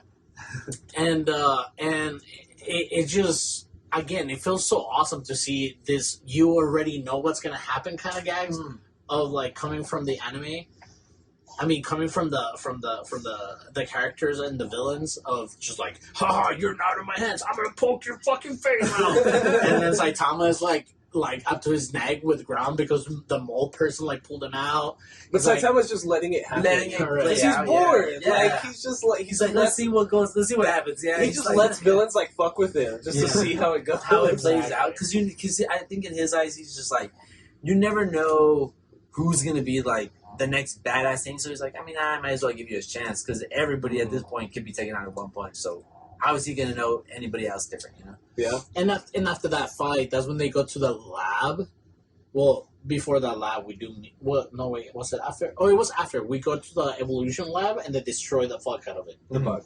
Right. That's where they fight the bug. That's when they Yeah, fight yeah. Kabuto. Yeah, that's Yeah, where Carnage they fight Kabuto. Yeah. Badass fight. We did talk about that. So Yes. yeah, now we are at the Beast King. I mean the sea monster, Deep Seek. Deep Sea King. Deep Sea. But it's sad though because you feel it because like the Deep Sea King like kind of breaks into a shelter and there's a bunch of B class heroes that are hiding in there because they're not strong enough to fight like this S class level threat. Aren't so there they're regular civilians too? There's regular Yeah. civilians too, but like all the rest of the heroes like step up and like still get their ass beat. Mhm. We this is where we first meet Moomin Rider, who's like C class rank number 1. Oh, yeah. Oh man, He's just best some hero, dork on a dude. bike. He's just some hilarious. nerd on a bike, and like Saitama meets up with him, and like Saitama and Genos are running side by side because they can run like Flash style, super fucking fast. Like they can get like hundreds of thousands of kilometers, like Mhm.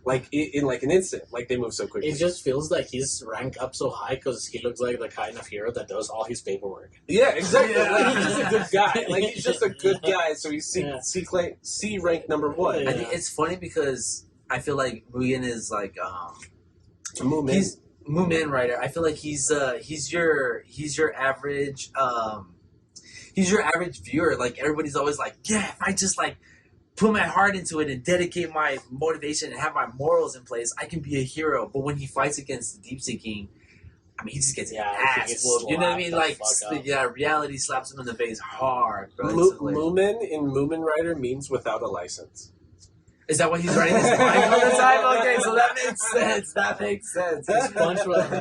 That's hilarious. That makes it even funnier now because he rides his bike literally everywhere, and I like the fact that they have to animate him Too many putting the DUIs. kickstand out and shit. Oh, man, And that's so again, the funny. moral compass like Saitama has in season 1, like he fucks around with Moomin Rider for like a whole episode just because he's a good guy. He's like, "What's going on with the C class here? I'm just gonna tail him, see what's going on." I think he defeats. I don't know. It's just again like a Saitama fucking around with Moomin Rider while Genos is losing the Deep Sea King fight is just again a narrative reason for Saitama just not to be there. Yeah. Just so that you can get like 3 episodes of the Deep Sea King. Because again, like Saitama ends up on scene, sees all these B class, C class, A class, Genos is fucked up, Genos is an S class, he sees them all like messed up on the ground.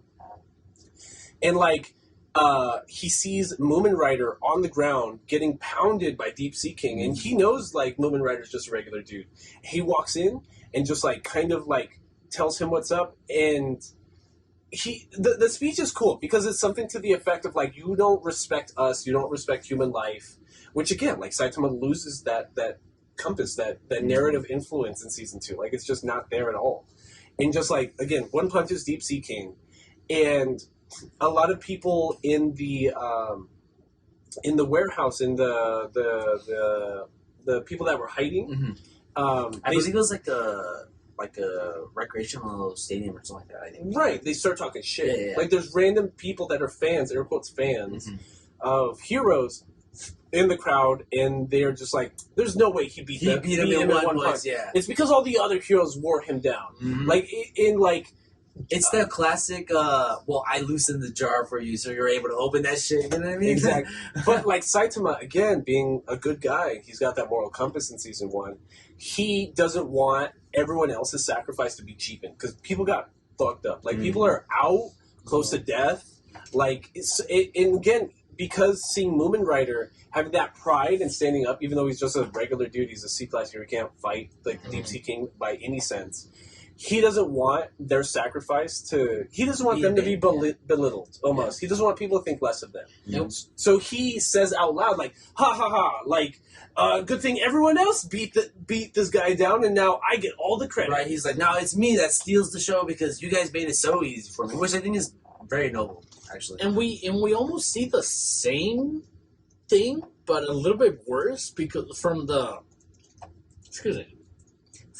tank top guy gang. Yeah. When he destroys the meteor, the tank top gang was like, look at him standing in the city that he fucking destroyed.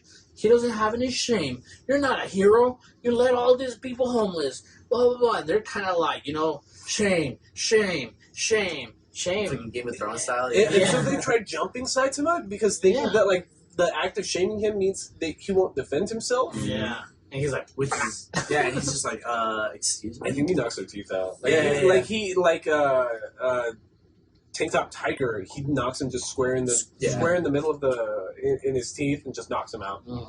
Which is, I mean, I want to know how much he has to held back just for that, because we've literally seen every normal ass. He could knock his head off. Yeah. Like that means like he barely any effort. Like, Yeah, it's he like, literally just and again, my comment in Twitter earlier this week was like, this is the cool My Hero Academia. Also because it reminds me of how powerful like Spider-Man is. Yeah. Like Spider-Man could literally punch your fucking head off. Yeah. But he doesn't because he's a fucking teenage kid and he's just trying to go back to his. He's your friendly neighborhood Spider-Man. Yeah. Well, it's because to Aldo's point, like Spider-Man kind of plays with the villains in the Spider Universe because like he doesn't want to kill anybody. Like he fights like Batman or Superman could kill their villains a million times over. Like Joker's only around because Batman's just like a genuinely good dude. It's just like they're just not dead because of that moral compass. And Spider-Man's the same way. It's just like Spider-Man is fun. He's a shit talker, and like what Aldo's saying, he's always like pulling his punches. He could have killed Electro like 5 times. He could have killed the Green Goblin like a million times. But like it's not until I think it's the scene where Spider-Man gets like a building knocked down on him. Oh, where on the movie? No, in the comics. Oh, in the comics? Which was in the comics? There's a comic storyline where the Kingpin sends his people to beat up on Mary Jane, and fucking Spider-Man came in through the front door, beat the living shit out of him, and he was like, "If you ever get," I don't even think she got beat up. I think she just got threatened. But like Kingpin knew who Mary Jane was because in the comic book plot they were already married. Oh, okay. And like Peter Parker, Spider-Man came in, took off his mask, and beat the shit out of fucking Kingpin. Like no pulling back or anything. He broke like every bone in his fucking body and shit. He's like, you ever mention her name or that name ever comes out of your mouth? It's like, I'm coming back and I'm finishing you. God damn. Yeah. Damn, I gotta read that. Well, another one of the testaments to his strength is what was adapted in the most recent Spider-Man movie, where like it's the scene where his aunt dies, and then like the Green Goblin like knocks down that whole building down on him. In the comics, that happened similarly, but it was a bigger building and it was multiple floors, and there was like in that storyline, because there's multiple iterations of like Spider-Man or whatever. And that was the first time he'd ever unleashed his full power. Like he's just feeling down on himself. He's like, "Oh my god, I'm crushed. I can't get out of this," and he just Spider-Man's it up and just just basically lifts an entire building's worth of rubble off of himself. Wait, which one? This was in the comics? Yeah, yeah. Also in the comics in Spider-Man, the Ultimate Spider-Man, where The Spider? the Ultimate Spider-Man, Doc Ock and Peter Parker change bodies. Yeah, that's the Scarlet Spider. Is it? Yeah. Or I'm making up. I don't might think be so. wrong on the name, but yeah, that's the one I was thinking of. It's where So- the costume's like a lot more orange. No. Because Doc Ock took over his body.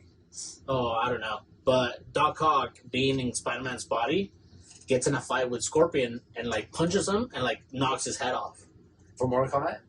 No. No, I'm just kidding. A Scorpion from just Scorpion. The superior Spider. The superior Spider-Man. The There you go. superior Spider. And like he punches Scorpion and like knocks his fucking head off. And he's like, "Wow, the Spider-Man He was could've really killed me whenever he wanted." pulling all his punches." Yeah. I like Mexican Spider-Man. Hell yeah, Eduardo. What is his name? Eduardo? The Yeah. 2099? 2099, Eduardo. Spider-Man Oh, 2099? I have a card. Well, I don't have it anymore, but I used to have a card of Spider-Man 2099, what he looked like and everything, and it was signed by the artist. Mandalorian's voicing him. Oh, that's. I did know that. I did know that. The guy from Narcos. I don't remember his name. Yeah. yet, but Yeah. Pedro Pascal. Oh, Pedro Pedro, Pascal. there you go. Pedro Pascal. Yeah. Yeah. That guy's a good Love actor. Pedro. Great Pedro. actor. That's my Love favorite. you, Pedro. That's my favorite Mexican. Come sit here. Yeah, come take my spot, bro. What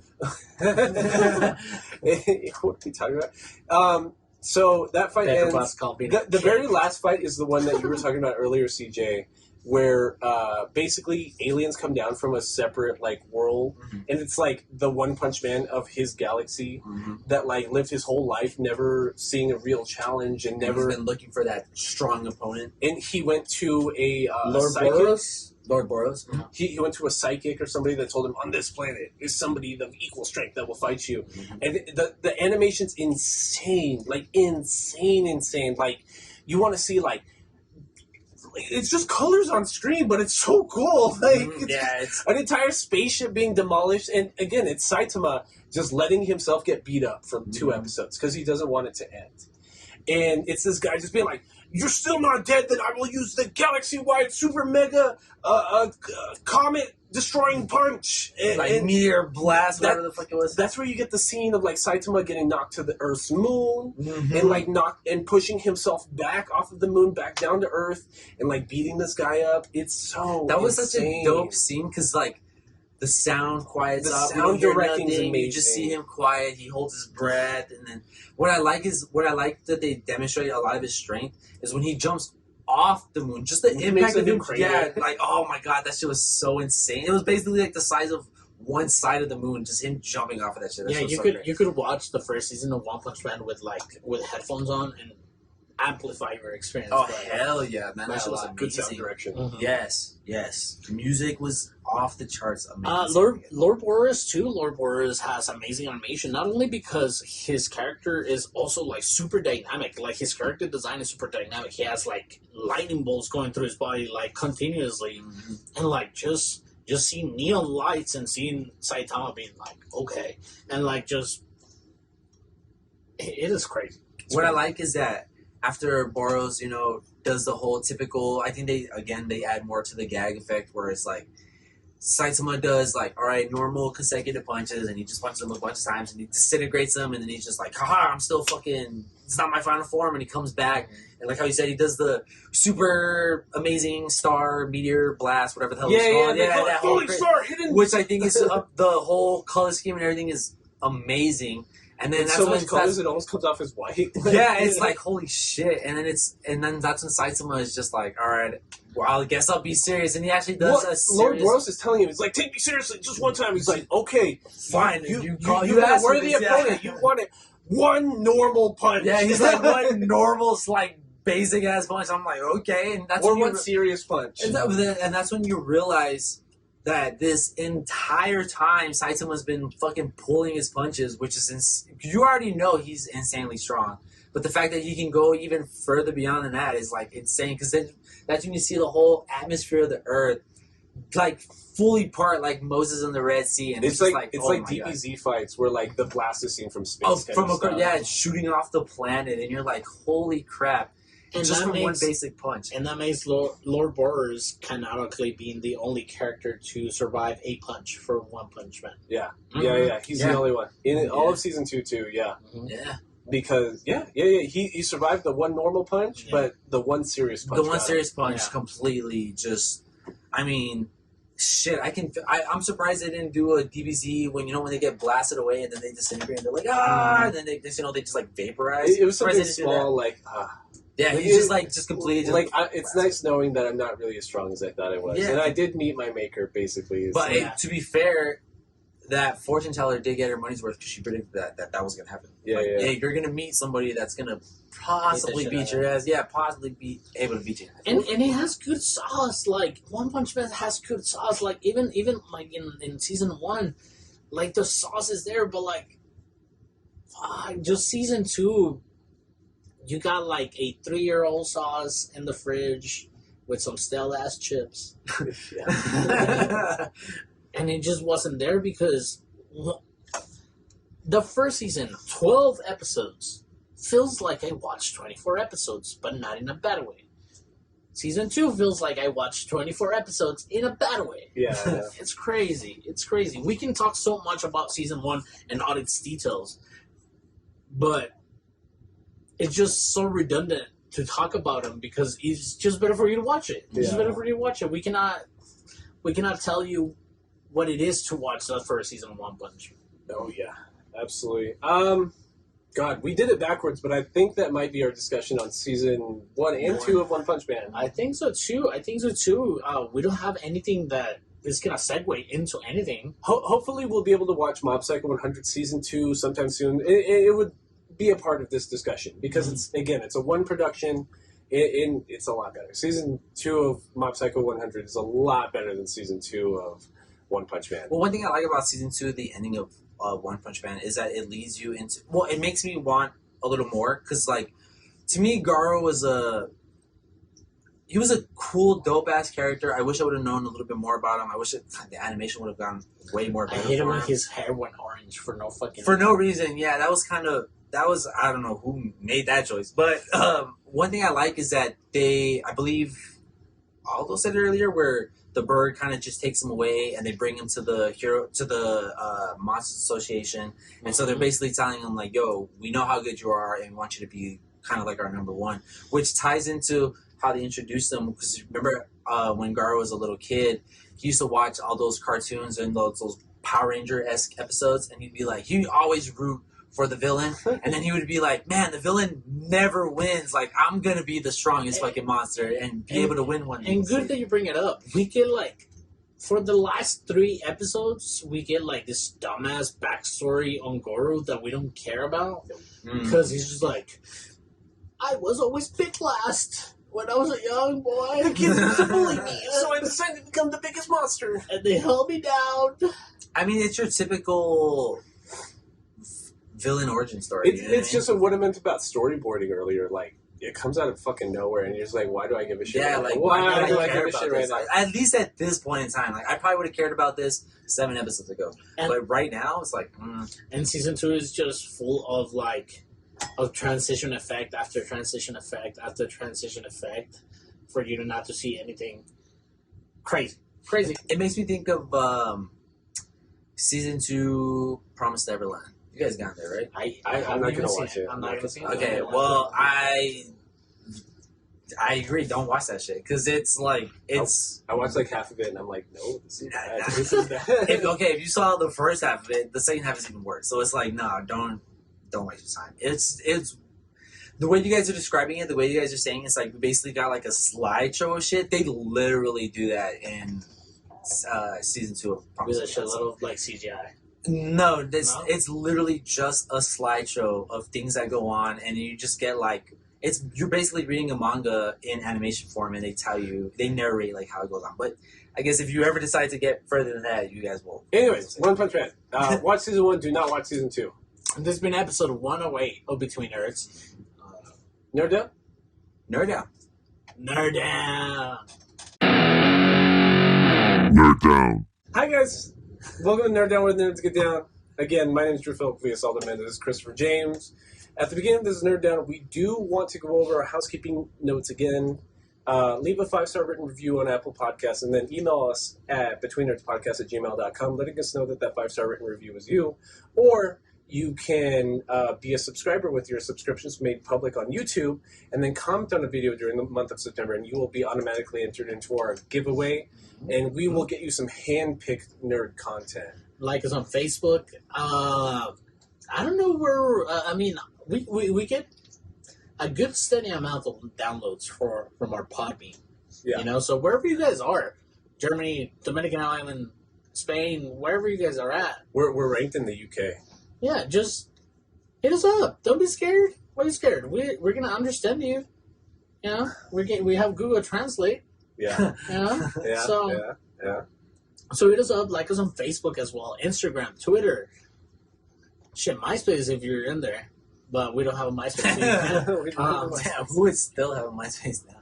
But yes, we are here on the Nerd Down. This is the Nerd Down for you nerds on the web RAM. Which we do have some user-generated feedback this week. Am I correct? We did. Actually, it was a couple of weeks ago Okay. about Okay. again Mushoku Tensei, a Okay. hitter of an episode for Between Nerds. Like our the episode we have with the most discourse online is our Mushoku Tensei episode, and like all we did was talk up about it, but like how we discussed it wasn't perfect, which we say in context. Like I'm not sure on the details on this, but this was cool, X, Y, and Z. But like nerds just continually just try to shit on us for like not having their favorite anime memorized down pat. Like And we're watching anime every week. Like it's exhausting for us to watch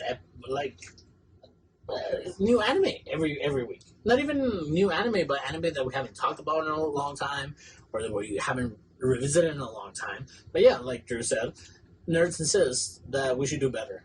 But to that, fuck you, nerds. what's the comment say? Read it to her. Do you want me to read it? You want to read it? Yeah, I'll read but it. I want you to read it like Like a Like nerd? a nerd? Like a nerd? like Okay. a nerd.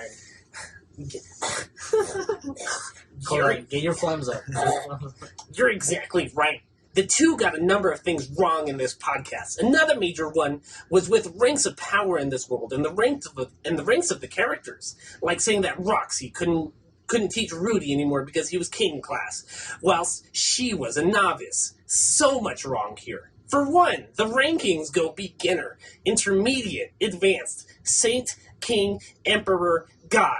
You guys just made them up as you went. Plus, Roxy was saint class when she taught Rudy and became king. By the time she sent the letter to him.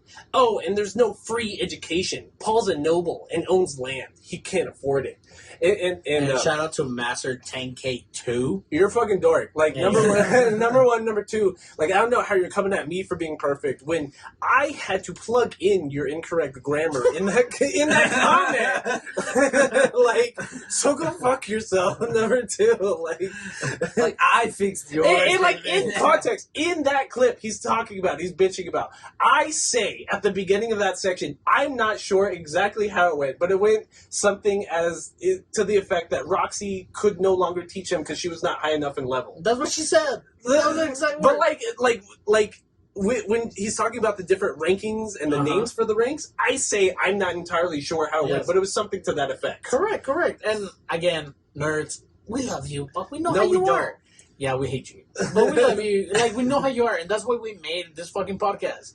Because we know that each and one of these animes that we talk have their distinctive, like, communities around it. Mhm. And then and don't get me wrong, we like that we got feedback from you.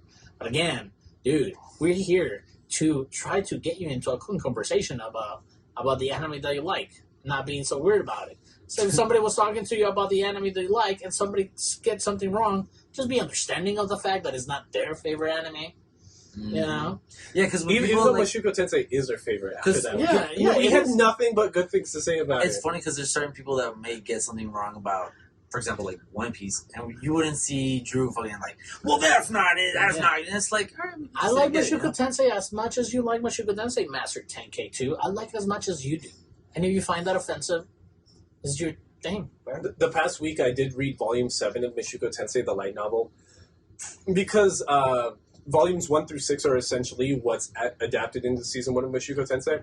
So before Mushoku Tensei Season 3, or season 2, whatever, before the new season starts in January 2023, I do want to be caught up in the light novels because I think it's that good.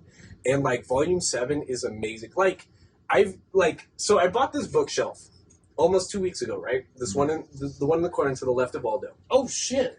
And like I've been trying to fill it, right? So for whatever reason, I've gone down this rabbit hole of buying a lot of like manga volumes lately and light novel volumes. Bang for your buck, I'm appreciating the light novel experience more.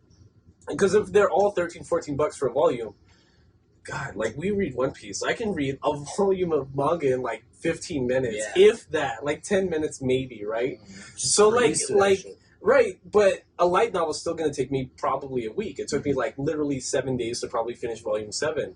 And like, so bang for your buck, the light novel's better. I'm getting more context. But like, if you're going to read a shonen or something like that, like, how are you going to write out, oh, she had a vampire transformation and it was made of the blood and then she got elf ears and like, whereas you can demonstrate, like in a manga, I can be like, look, this is what it was. Look. This is what I meant. so like, I get that there are different mediums, but speaking of bang for your buck and value, to that same effect. So I've been going down this rabbit hole, bought the bookcase, started buying manga volumes, started buying light novel volumes. I'm reading all of it. But then, like, I bought volume 1 of Kaiju number 8, which is also getting an anime adaptation next year, which is in the top 5 most read series in Weekly Shonen Jump right now, right? And they're at, like, chapter 63 or something like that. But again, I read volume 1 of Kaiju number 8 in, like, 15 minutes. I heard you talking about it, man. You've already. I saw a little bit of it, and it's like, dude, like, yeah, I for sure want to pick it up. Yeah, I for sure. This is one of the ones I want to pick up. But then again, that bang for your buck aspect that I was talking about, I signed up for the Viz subscription, which is $2 a month. About time. And like I'm already at like chapter 55 of Kaiju number 8, so I read like a year's and a half worth of releases. I literally read all of Demon Slayer while I was waiting to be called for jury duty. Like, that's how fast you can read that shit. Yeah, like, you can just breeze, especially if it's good and it's hooked, and, like, it's got good story, plot, and illustrations and everything. Just breeze, because you want to read more. You know what I mean? You're incentivized to, like, I gotta see what happens next. So you just keep flapping through those pages, and yeah, by the time I got called for jury duty, Demon Slayer was already done. I was like, holy shit, that was amazing. Yeah. And also, shout out to Crimson Middle for our new subscriber on YouTube. Thank you, bro. You made your subscriptions viewable to us, so shout out to you. Yeah. What did you want to talk about? I want to talk about Kaiju number 8 a little bit more. So Kaiju number 8 is kind of cool. It's a shonen. You want me to get it? Where is it? It's a second from the left. Right here? No. Oh, it's that one. Yeah, it is that one. Okay, cool. Volume number 1 of Kaiju number 8. It's neat because it's about kaijus, number 1, so it's got like this very Japanese aesthetic to it, right? But again, we are in a post like modern shonen writing landscape. So the thing about Kaiju number 8 is that again, it's very unapologetically taking from everything else, which is in the best way possible. Like every character design reminds me of Chainsaw Man. I mean, at this point, how can you not take from It reminds me of Attack on Titan. It reminds me of Jujutsu Kaisen. It reminds me of Demon Slayer. Like, and again, it's written for like a Gen Y, like a millennial that's been a part of like manga and like anime culture for a while. It's about a 32-year-old. It's like chapter 1's a 32-year-old that is doing kaiju cleanup duty. We're living in Japan, which is suffering from the highest volume of kaiju attacks in the world, but it's like in Pacific Rim. There was that aspect in Pacific Rim where there's a kaiju cleanup a business. You know what I mean? Like, and they're auctioning off the pieces. There's a cleanup crew involved with it. This guy's dream in life was to meet up with his childhood friend and be kaiju slayers. But he kept failing the test, and at a certain point he kind of aged out of it and like was tired of being disappointed, so he kind of settled into the kaiju cleanup duty like role. But a la every shonen ever, he just kind of stumbles upon this power. And he's in the hospital one day after a kaiju attack, and a miniature flying little kaiju monster thing like just flies into his mouth eats his heart essentially and turns him into a kaiju. Mhm. So now his whole power is that he can turn into kaiju number 8, which there's only at the time 8 numbered kaijus. Okay. So in the entire history of Japan's kaiju fighting culture, there have only been 8 kaijus that deserved a number Mhm. that were so strong that they needed a number And I'm assuming it's verification. going from like 8 being the lowest, 1 being. No, by when they were introduced. So Oh, like okay. 60 years ago, kaiju number 1 entered the scene, and Mm-hmm. they beat him. And then and they also rate them in terms of like magnitude. He's like, oh my god, he's got a 9.8 scale, Oh, okay, like okay, kaiju number. We have to give him a number verification. But Okay. again, it turns into like that ET thing. Like the government, because they're kaiju fighters, could totally just capture him and start dissecting him and like turn him into a weapon. Mhm. So he's got to keep it a secret for a certain amount of time. Okay, I get you. So not only does like he makes best friends with like an 18, 19-year-old who's like fresh out of high school and isn't as disappointed in life as like he is. So they become best friends, and he convinces him, our main character, to apply for the Kaiju Defense Force again. And it reminds me of the My Hero Academia, the test to get into the school, The Hunter exam? the Hunter exam. But I'm talking about My Hero. Oh, sorry. I literally thought you said Same thing. That's what I mean. Like when Deku has to unleash his full power to fight Eureka, and like because she's about to get squished by one of the exam robots. Oh, okay, yeah. The exact same thing happens. Okay. The organization has some kaijus that they've captured for the test so that they can train these students. Some of them go berserk, Mhm. and like they're about to attack one of the biggest recruits for that class. He goes kaiju mode, beats her, beats the kaiju that's about to like destroy this like 19-year-old girl. Mhm. And he's just like, hey, I saved your life, shut the fuck up, all right? Like, don't tell anybody. And to that same effect, it's kind of like, it reminds me of Attack on Titan a little bit. Because, like, the majority of the defense force fights with suits that are made from kaiju fiber Mhm. that give them kaiju-style strength. Okay. But you have to unlock that strength. Like, they give it a percentage number Mhm. that you're unlocking the kaiju potential. So his joke is, even though he's an actual kaiju, Mhm. in the suit, he can only unlock 1% of strength. Oh, shit. To be a commander level, you're unlocking like 30% of the strength. Mhm.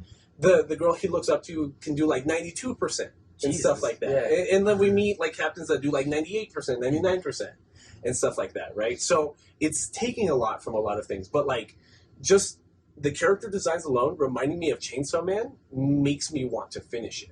A lot of the artwork It's that really I've seen, good. yeah, was I just flipped through yeah. that motherfucker. It looks really good. Oh yeah, a lot of the artwork, I was like, yo, this is really Wait, awesome. Which I had a better experience reading this first volume as opposed to another manga volume that I bought that I saw on TikTok.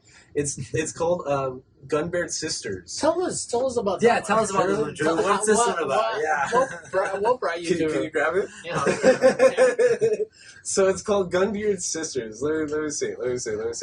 Okay, so it's Gunbeard Sisters, story and Put art it by next to Kaiju. number eight. Watari Mitogawa. Okay, so it's if you've ever read CJ's Twitter bio, it says fan of ecchi, right? Mm-hmm. That's So- right. So Gunbeard Sisters is about the daughter of the Pope is a nun We're already off the that fights on behalf of the church to kill vampires, to kill the Unsullied or something, like just magical creatures. It's like Blade, right? It's Yeah. like Blade. And her whole scheme is that she's going to get a Dhampir, a half vampire, half human offspring, she's going to enslave her to help her fight other vampires, because she has a magical cross that, when unlocked by the power of an awoken Dhampir, can function as a whole nother weapon. So it's like this giant. It functions as both a sword and a gun, and it's just this all around just blood unlocked weapon kind of thing, right? But it's also just like very horny for like no reason. So So you like it for the plot? I like TNA. Don't get me wrong. He's like, I like it for the I- visuals. I like TNA. Don't get me wrong. Mhm. And Who doesn't? Like, let's be real.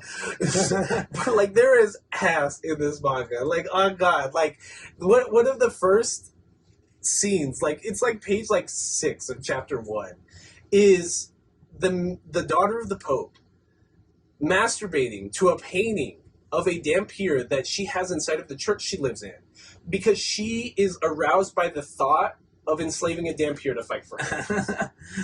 So No, this is not 18 plus hentai. No. it This is actual. it says mature on the back. Yeah, It but it's says not- mature on the back. It I doesn't mean, mature. you know what that is. You guys know what that is. So, but it's not. But it's not completely hentai. No. You know. no, It's just- I don't even think they actually show.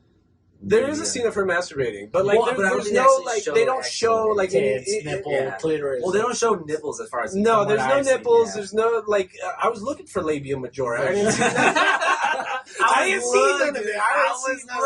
I was looking. I swear, I didn't see I none was of looking for the clit. I it. couldn't find it. Couldn't find it. Maybe this was the day I found the clip. Sorry about it. But it's also a Yuri, right? So like the whole idea is that like the enslavement of the Lesbian Dampier. love. Yeah, the whole enslavement of the Dampier is that because she's a nun, you know what I mean? She's a virgin, she's pure, even though she's horny as fuck. Like even like the Dampier will make fun of her, like, dude, why are you so horny right now? What the fuck is happening? Like, why do you like this? Why are you exactly? Why are you being horny right now? But like because she's a virgin, her blood is pure. So when she feeds it to the Dampier, it's addicting. So it's just like, are you gonna be a good little puppy? She keeps calling her a mutt, a puppy, a dog. Like when speaking to the Dampier, being like, I'm because just gonna leave copies of this one, just like random churches. read this. But then it's written kind of shittily. Like the story structure is really janky. A lot of the transformation for the Dampier when she gets the virgin blood is super dorky. Like she essentially gets like bunny ears, but then it reminds me of the Kill la Kill transformation where like her being exposed more means that she's stronger because it's the blood that's that's like her being confident in her sexuality gives her strength. That's the plot to Kill la Kill. They're kind of alluding to that in Gunbeard Sisters, but not directly. So it's a lot of like reasons to show T and A, but then like immediately after I finish this volume, and then I jump to Kaiju number 8. Kaiju number 8 is just written well. Like you're just it's clear when reading it. It's like reading Demon Slayer for the first time. It's just like this is dope. yeah. Because even like One Piece isn't even written that great sometimes. There's certain weeks, certain chapters that make no sense in context, especially in fights. Like Oda's really good at character designs and like fighting styles and designs. well, they're dorky. They're Well, funny. they're supposed to be like that. No. I'm not saying he's not good. I just think that character design is like short terminate. Like he's just good at coming out with anything. Yeah. Yeah. But like Oda's biggest critique has always been it's hard to understand his fights in motion sometimes. Well, I mean, I believe he said in an interview himself. He's like, I'm more or less like in the story. He's like, fights is like ass, whatever for me. Right. Yeah. So like a lot of times, even in the most recent like arcs, that we're just like, oh, it didn't make a lot of sense. I'll wait for it to be anime. Mm-hmm. Right? Like that didn't make a whole lot of sense to me. Kaiju number 8, I understand it completely. Oh, I understand the fights completely. It's very fluid. It's not the most original, but it's not trying to be. Mm-hmm. It's just like you want a really well written, well put together manga. That's Kaiju number 8. But yeah, it's that's what I've been getting into the past. That's a couple good sales. He already had me hooked. Honestly, Hey, just shit. from showing me these earlier. Yeah, I was already. weeks. Like, You should read Kaiju number 8 completely. I was seeing you talking about that. I was seeing you talking about that, and yeah, Kaiju number 8 was. you can't borrow this volume. The pages might be sticking. Yeah. When I was opening it, look, you can hear it. You can hear it. It's like You can hear the crusties of the pages. It's like, man, I was like, I barely got that book a couple weeks ago. It's like they're Yeah, it's already stuck together. crazy stuff, guys. But yeah, just like the Oprah book club, we got the Drew book club. The Drew book club. Anyways, The Lord of the Rings. Did you happen to see the? Did New you series? see the? I the haven't seen it. series? I haven't seen the news. So they released 2 episodes at once. Mhm. I've only made it through episode 1. It's a lot of narrating. It's written like a J.R.R. Tolkien book. Yes. So and that's like not a compliment, kind of. Like it's very preachy. It's intensive. It's very lore building. Like if you're gonna, It's- if you want the book, just read the book. I'm not trying to visually see the book. You know what I mean? I'd rather just read that shit at that point. Because like studios do this all the time when like they have similar properties that they have access to. They tend to put them out at the same time to create direct competition with their competitor, right? So Game of Thrones has been in pre-production since like the final season ended, right? So Amazon, trying to put pressure on like the HBOs of the world, decided that they were going to adapt Lord of the Rings and release it around the same time as House of the Dragon. House of the Dragon's really cool because the acting is 10 out of 10, and like it has that Game of Thrones aspect where it's about the game to the throne. It's about the politics, the cutthroat politics. Like if you fuck up politically, you're dead. You're kind of aspect to it. Lord of the Rings is very like first act The Hobbit, kind of like this is fantastical and magical, and there's an allegory for Satan and there's an allegory for Jesus, and like it's very preachy. And it never stops. Like, I have yet to get to the point where I feel like the plot's actually moving, and I'm not just getting, like, sermoned to. Yeah. Like, I know what you mean. I'm 10 minutes into episode 2, and I have yet to get to that point where I feel like the plot's moving. And I'm not just, like, reading J.R.R. Tolkien just beating himself. Just like some, like, fantasy. And this is a prequel to the story of the Lord of the Rings, right? Right. Cool. I'm excited to watch it. Well, let's just hope. I'm in hopes that it gets better. That's all. You watched it already? Yeah. Well, I only saw the first episode. Oh, I didn't see the second one. But from what I've heard about the second one, I mean, not so much different from the first, but I heard that people are doubting it as of now. Mm-hmm. So I'm hoping that they're able to like flip the script and just be like, "Oh, you guys hated on me first? Check this." And this is out." an HBO, right? No, Amazon. I got this off of a website. I might HBO's Game of Thrones. HBO's Game of Thrones. Yeah. I do need to watch Game of Thrones. We did watch She-Hulk. Okay, I like it. We did watch She-Hulk. Can I just comment on? I cannot believe that nerds are offended by ass. Like my whole Twitter feed since like Wednesday has been nerds I upset cannot believe that She-Hulk threw ass with Megan Thee Stallion. Why is there ass in my comic book I show? don't get it either. And from what I was seeing, She-Hulk is supposed to be a comedy type of character. Yeah. She's supposed to love sex. That's a gag. She's It's One supposed to Punch Man love with partying. this. Yeah, she's supposed to love partying. Just because she's the Hulk doesn't mean she has to be fucking stoic like the Hulk. She just happens to be a She-Hulk, you know what I mean? But she's still who she is, you know? So it's It just sucks that when it comes to this new pop culture things, like I believe like Star Wars and probably Marvel and comic book industry at its whole has caught the more racist people out of all The the most fandom. toxic. I feel like You know what I'm saying? I feel like these people go out of their way to be mad. You know what I mean? Like they Yeah, look for things absolutely. to get mad It's at. because Like they you're don't like. reaching It's right now. because Yeah, they at that don't point, like it's like- anything else. Like, dude, you can like multiple things. You can like ass, bro. Like Jesus Christ. I mean, they watch pedophilic lolly animes. You know what I mean? I mean, some of these nerds. I'm just saying, like, how the fuck can you not say? How the fuck can you hate that an actual Megan Thee Stallion and the She-Hulk Dog, are it's just literally twerking, you know what I Megan Thee mean? Stallion throwing ass with Throwing She-Hulk. ass, yeah. What are you mad about? I literally don't understand what you're mad about. I right don't now. And get that it. was a post credit scene. Right, like what the fuck are you? And mad you know about what's right funny is that this is an actual real woman.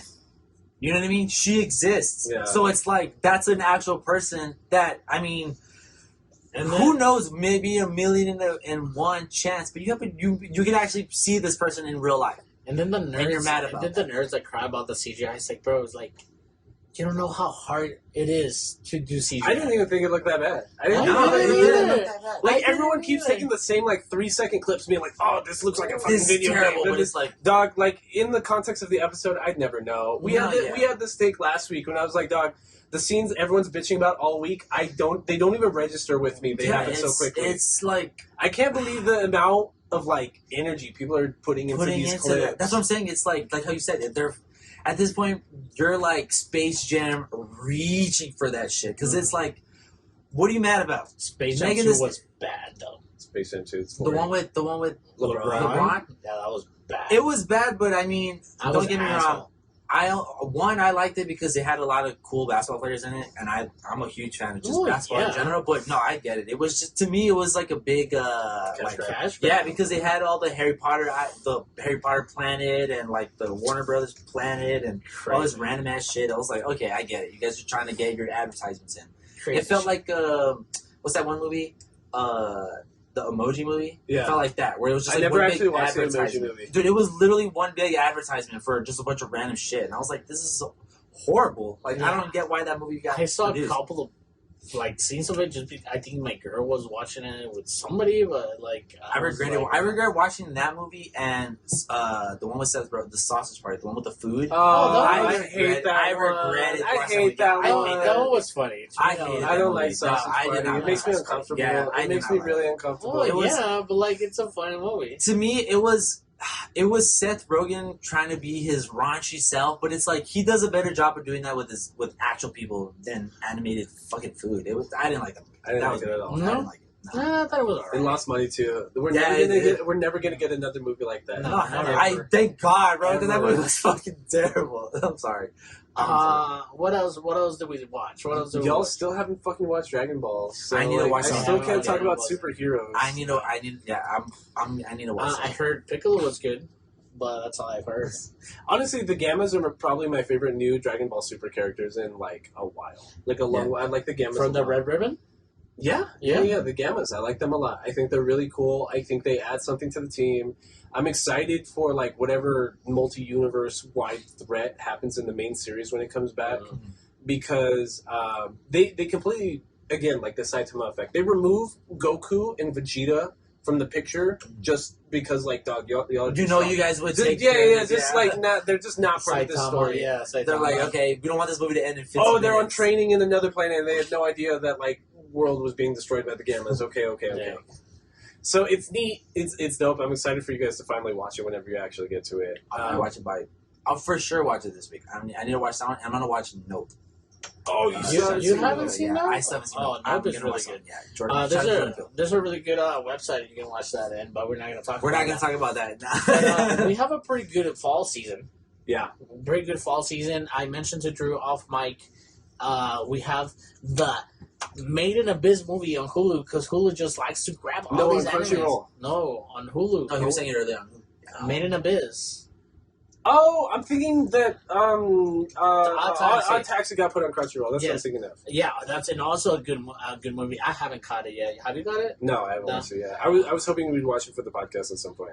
Yeah, no, absolutely. We have to definitely watch it. You know, and tie it back to our episode of Odd Toxic. You Oh, watched oh. Odd Toxic? I saw. I've seen anime? it and I saw your episode. Yeah, so Okay, Yeah, I got some names for you for fall 2022. No. I Chain- got Chainsaw Man, obviously, Mob Psycho 100 season 3, Mm-hmm. Boku no Hero Academia season 6, Spy Family season 1 part 2, Oh, I cannot wait for that one. Bleach 1000-Year Blood War arc. That's Sen gonna be and a good one. Kensington? That's gonna be good. What? Bleach? Sen and Kensington? Yeah. 1000-Year Blood War. Yeah, That's yeah. it. That's it. That's what it Like, translates to. He's an actual nerd, Drew. Okay, he's reading it authentically. The remake of Yurusie Yatsuda, the one where the little cat girl with the blue hair. Oh, and she okay, transforms okay, and stuff. yeah, yeah. So that remake's coming out. Just a bunch of stuff. It's gonna be We have like the soccer anime coming out.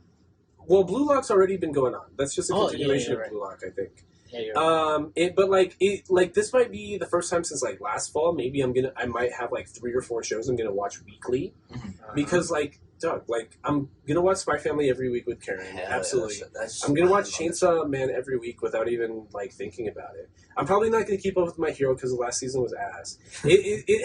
My Hero's getting that season 2 One Punch Man effect. Where it's like Okay, they're yeah. not even trying. They're just trying to like. And we're Yeah, getting here it is. we're getting a Konosuba spin. I was just thinking that right myself. So I almost bought this light novel 2 weeks ago when I was like thinking about what light novels to buy, but I bought one of the volumes of Haruhi instead. But there's a side light novel series for Konosuba that's 3 volumes or 3 or 4 volumes just about Megumi. Mhm. So Which is the win. the company that owns the rights to Konosuba announced that we are getting season 3 of Konosuba. But before that, we did get the trailer this week for the Magical Explosion, the Megumin side Like series a little spin-off, yeah. anime adaptation. So they're going to be animating. They're going to be adapting probably all 3-4 volumes of the whole side Oh, series. that light novel? Oh, Yeah, of that light novel series. Yeah, it's crazy that he was like, it's like you're in my brain. Right? I was literally about to mention that. I was like, yo, did you hear about the Konosuba little spin-off? And we're also getting a new Mobile Suit Gundam. Yes, season. the Witch of Mercury. And you know what? I was really into which ones should we watch to like kind of get the rest Gundam? of it. Yeah, Gundam, because I feel like we should watch it at some point. But there's a you never not watched the so original? there's a not so old one that tied because it's a prequel to the actual storyline that we could watch. That it's not so old. It's like 2010, 2011. What I heard is that this one is what they call like an alternate universe Gundam series. So like it's a standalone series. Yeah, that's all Gundam is. It's like Well, there's some that are everyone's- canon yeah. from the original. yeah. But this one, like, once this one's done, it would be really easy to watch it because it's its own thing. It's its own, like, pocket universe, like, Okay. different thing. You can watch it without missing like anything else. Yeah, you don't need anything else. They fight in big robots called Gundams. Pretty much, yeah. That's pretty much all Gundams, yeah. And, I don't know. I'm just really excited. I think... There's a lot of good things coming out. I think the one I'm the most excited for, like 1,000%, is Chainsaw Man. Like, Yeah, I am so hyped for it's that. because, like, there's no way it's a miss. Like, No, we yeah. were talking earlier that MAPPA takes on a lot of projects. Mhm. They, like, emptied their schedule for the rest of For- the year yeah. for Chainsaw Man. Like, that means something for MAPPA to be like, no, we are doing this correctly. Yeah, that means that they're actually putting their Their best their foot heart and forward. soul into that shit. Yeah, Hell yeah. man. So it's Because a you really can big deal. you can tell when a lot of like anime didn't for example didn't that the animation team for that new Spider-Man Lotus, didn't they all just like recently quit? Yeah. Because like I mean there you go, man. If you don't treat your animators well and actually like appreciate them, they'll bounce on your ass. We also have the new Shinkai movie coming out, the Susumi's Door Locking or the Door anime. I haven't even heard of that one. Where Yeah. are you pulling this information from? This one right here, bro, from my anime list right here. The Door, the Mashuga Oh! I mean, Mashuga, the fuck, what's his name? What? Shinkai. Yeah. Okay. His new movie's coming out too. What else? Anyways, there's a lot of stuff coming on. Right? There's a lot of Oh. stuff coming out. That Slam Oh, Dunk. Rick and Have you guys ever Morty. seen that? That's a Slam good basketball. Dunk? Yeah, that's We a haven't good seen basketball. Slam That's a Dunk. good basketball anime. Rick and Morty will have officially started this week by the time you all hear this. Uh-huh. Oh, the new season? Because we're Yeah, yeah, recording on Sunday, so that means it comes out later tonight. We are Oh yeah. we are thinking of continuing our episodes on Hunter x Hunter for the next episode of the podcast. For episode Thinking, 109. what do you mean we're doing it? Well, 3, right? yeah, Season 3, well, I guess. my son has just broken a fever, so Oh, we should be okay, Okay. you know. But like I'm just saying, what do we have after that? Do we have any We don't have suggestions? anything after we that. don't have any suggestions about it.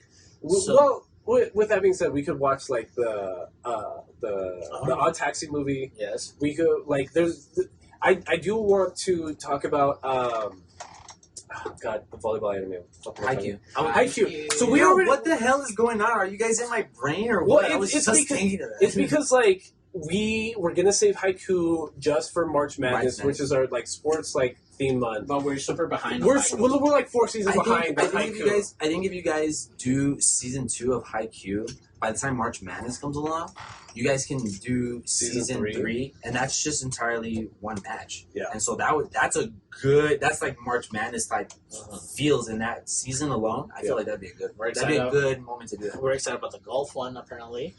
Yeah, the golf one that came out last And the year tennis. or earlier this year. Oh, I want to watch the tennis one actually. The tennis one.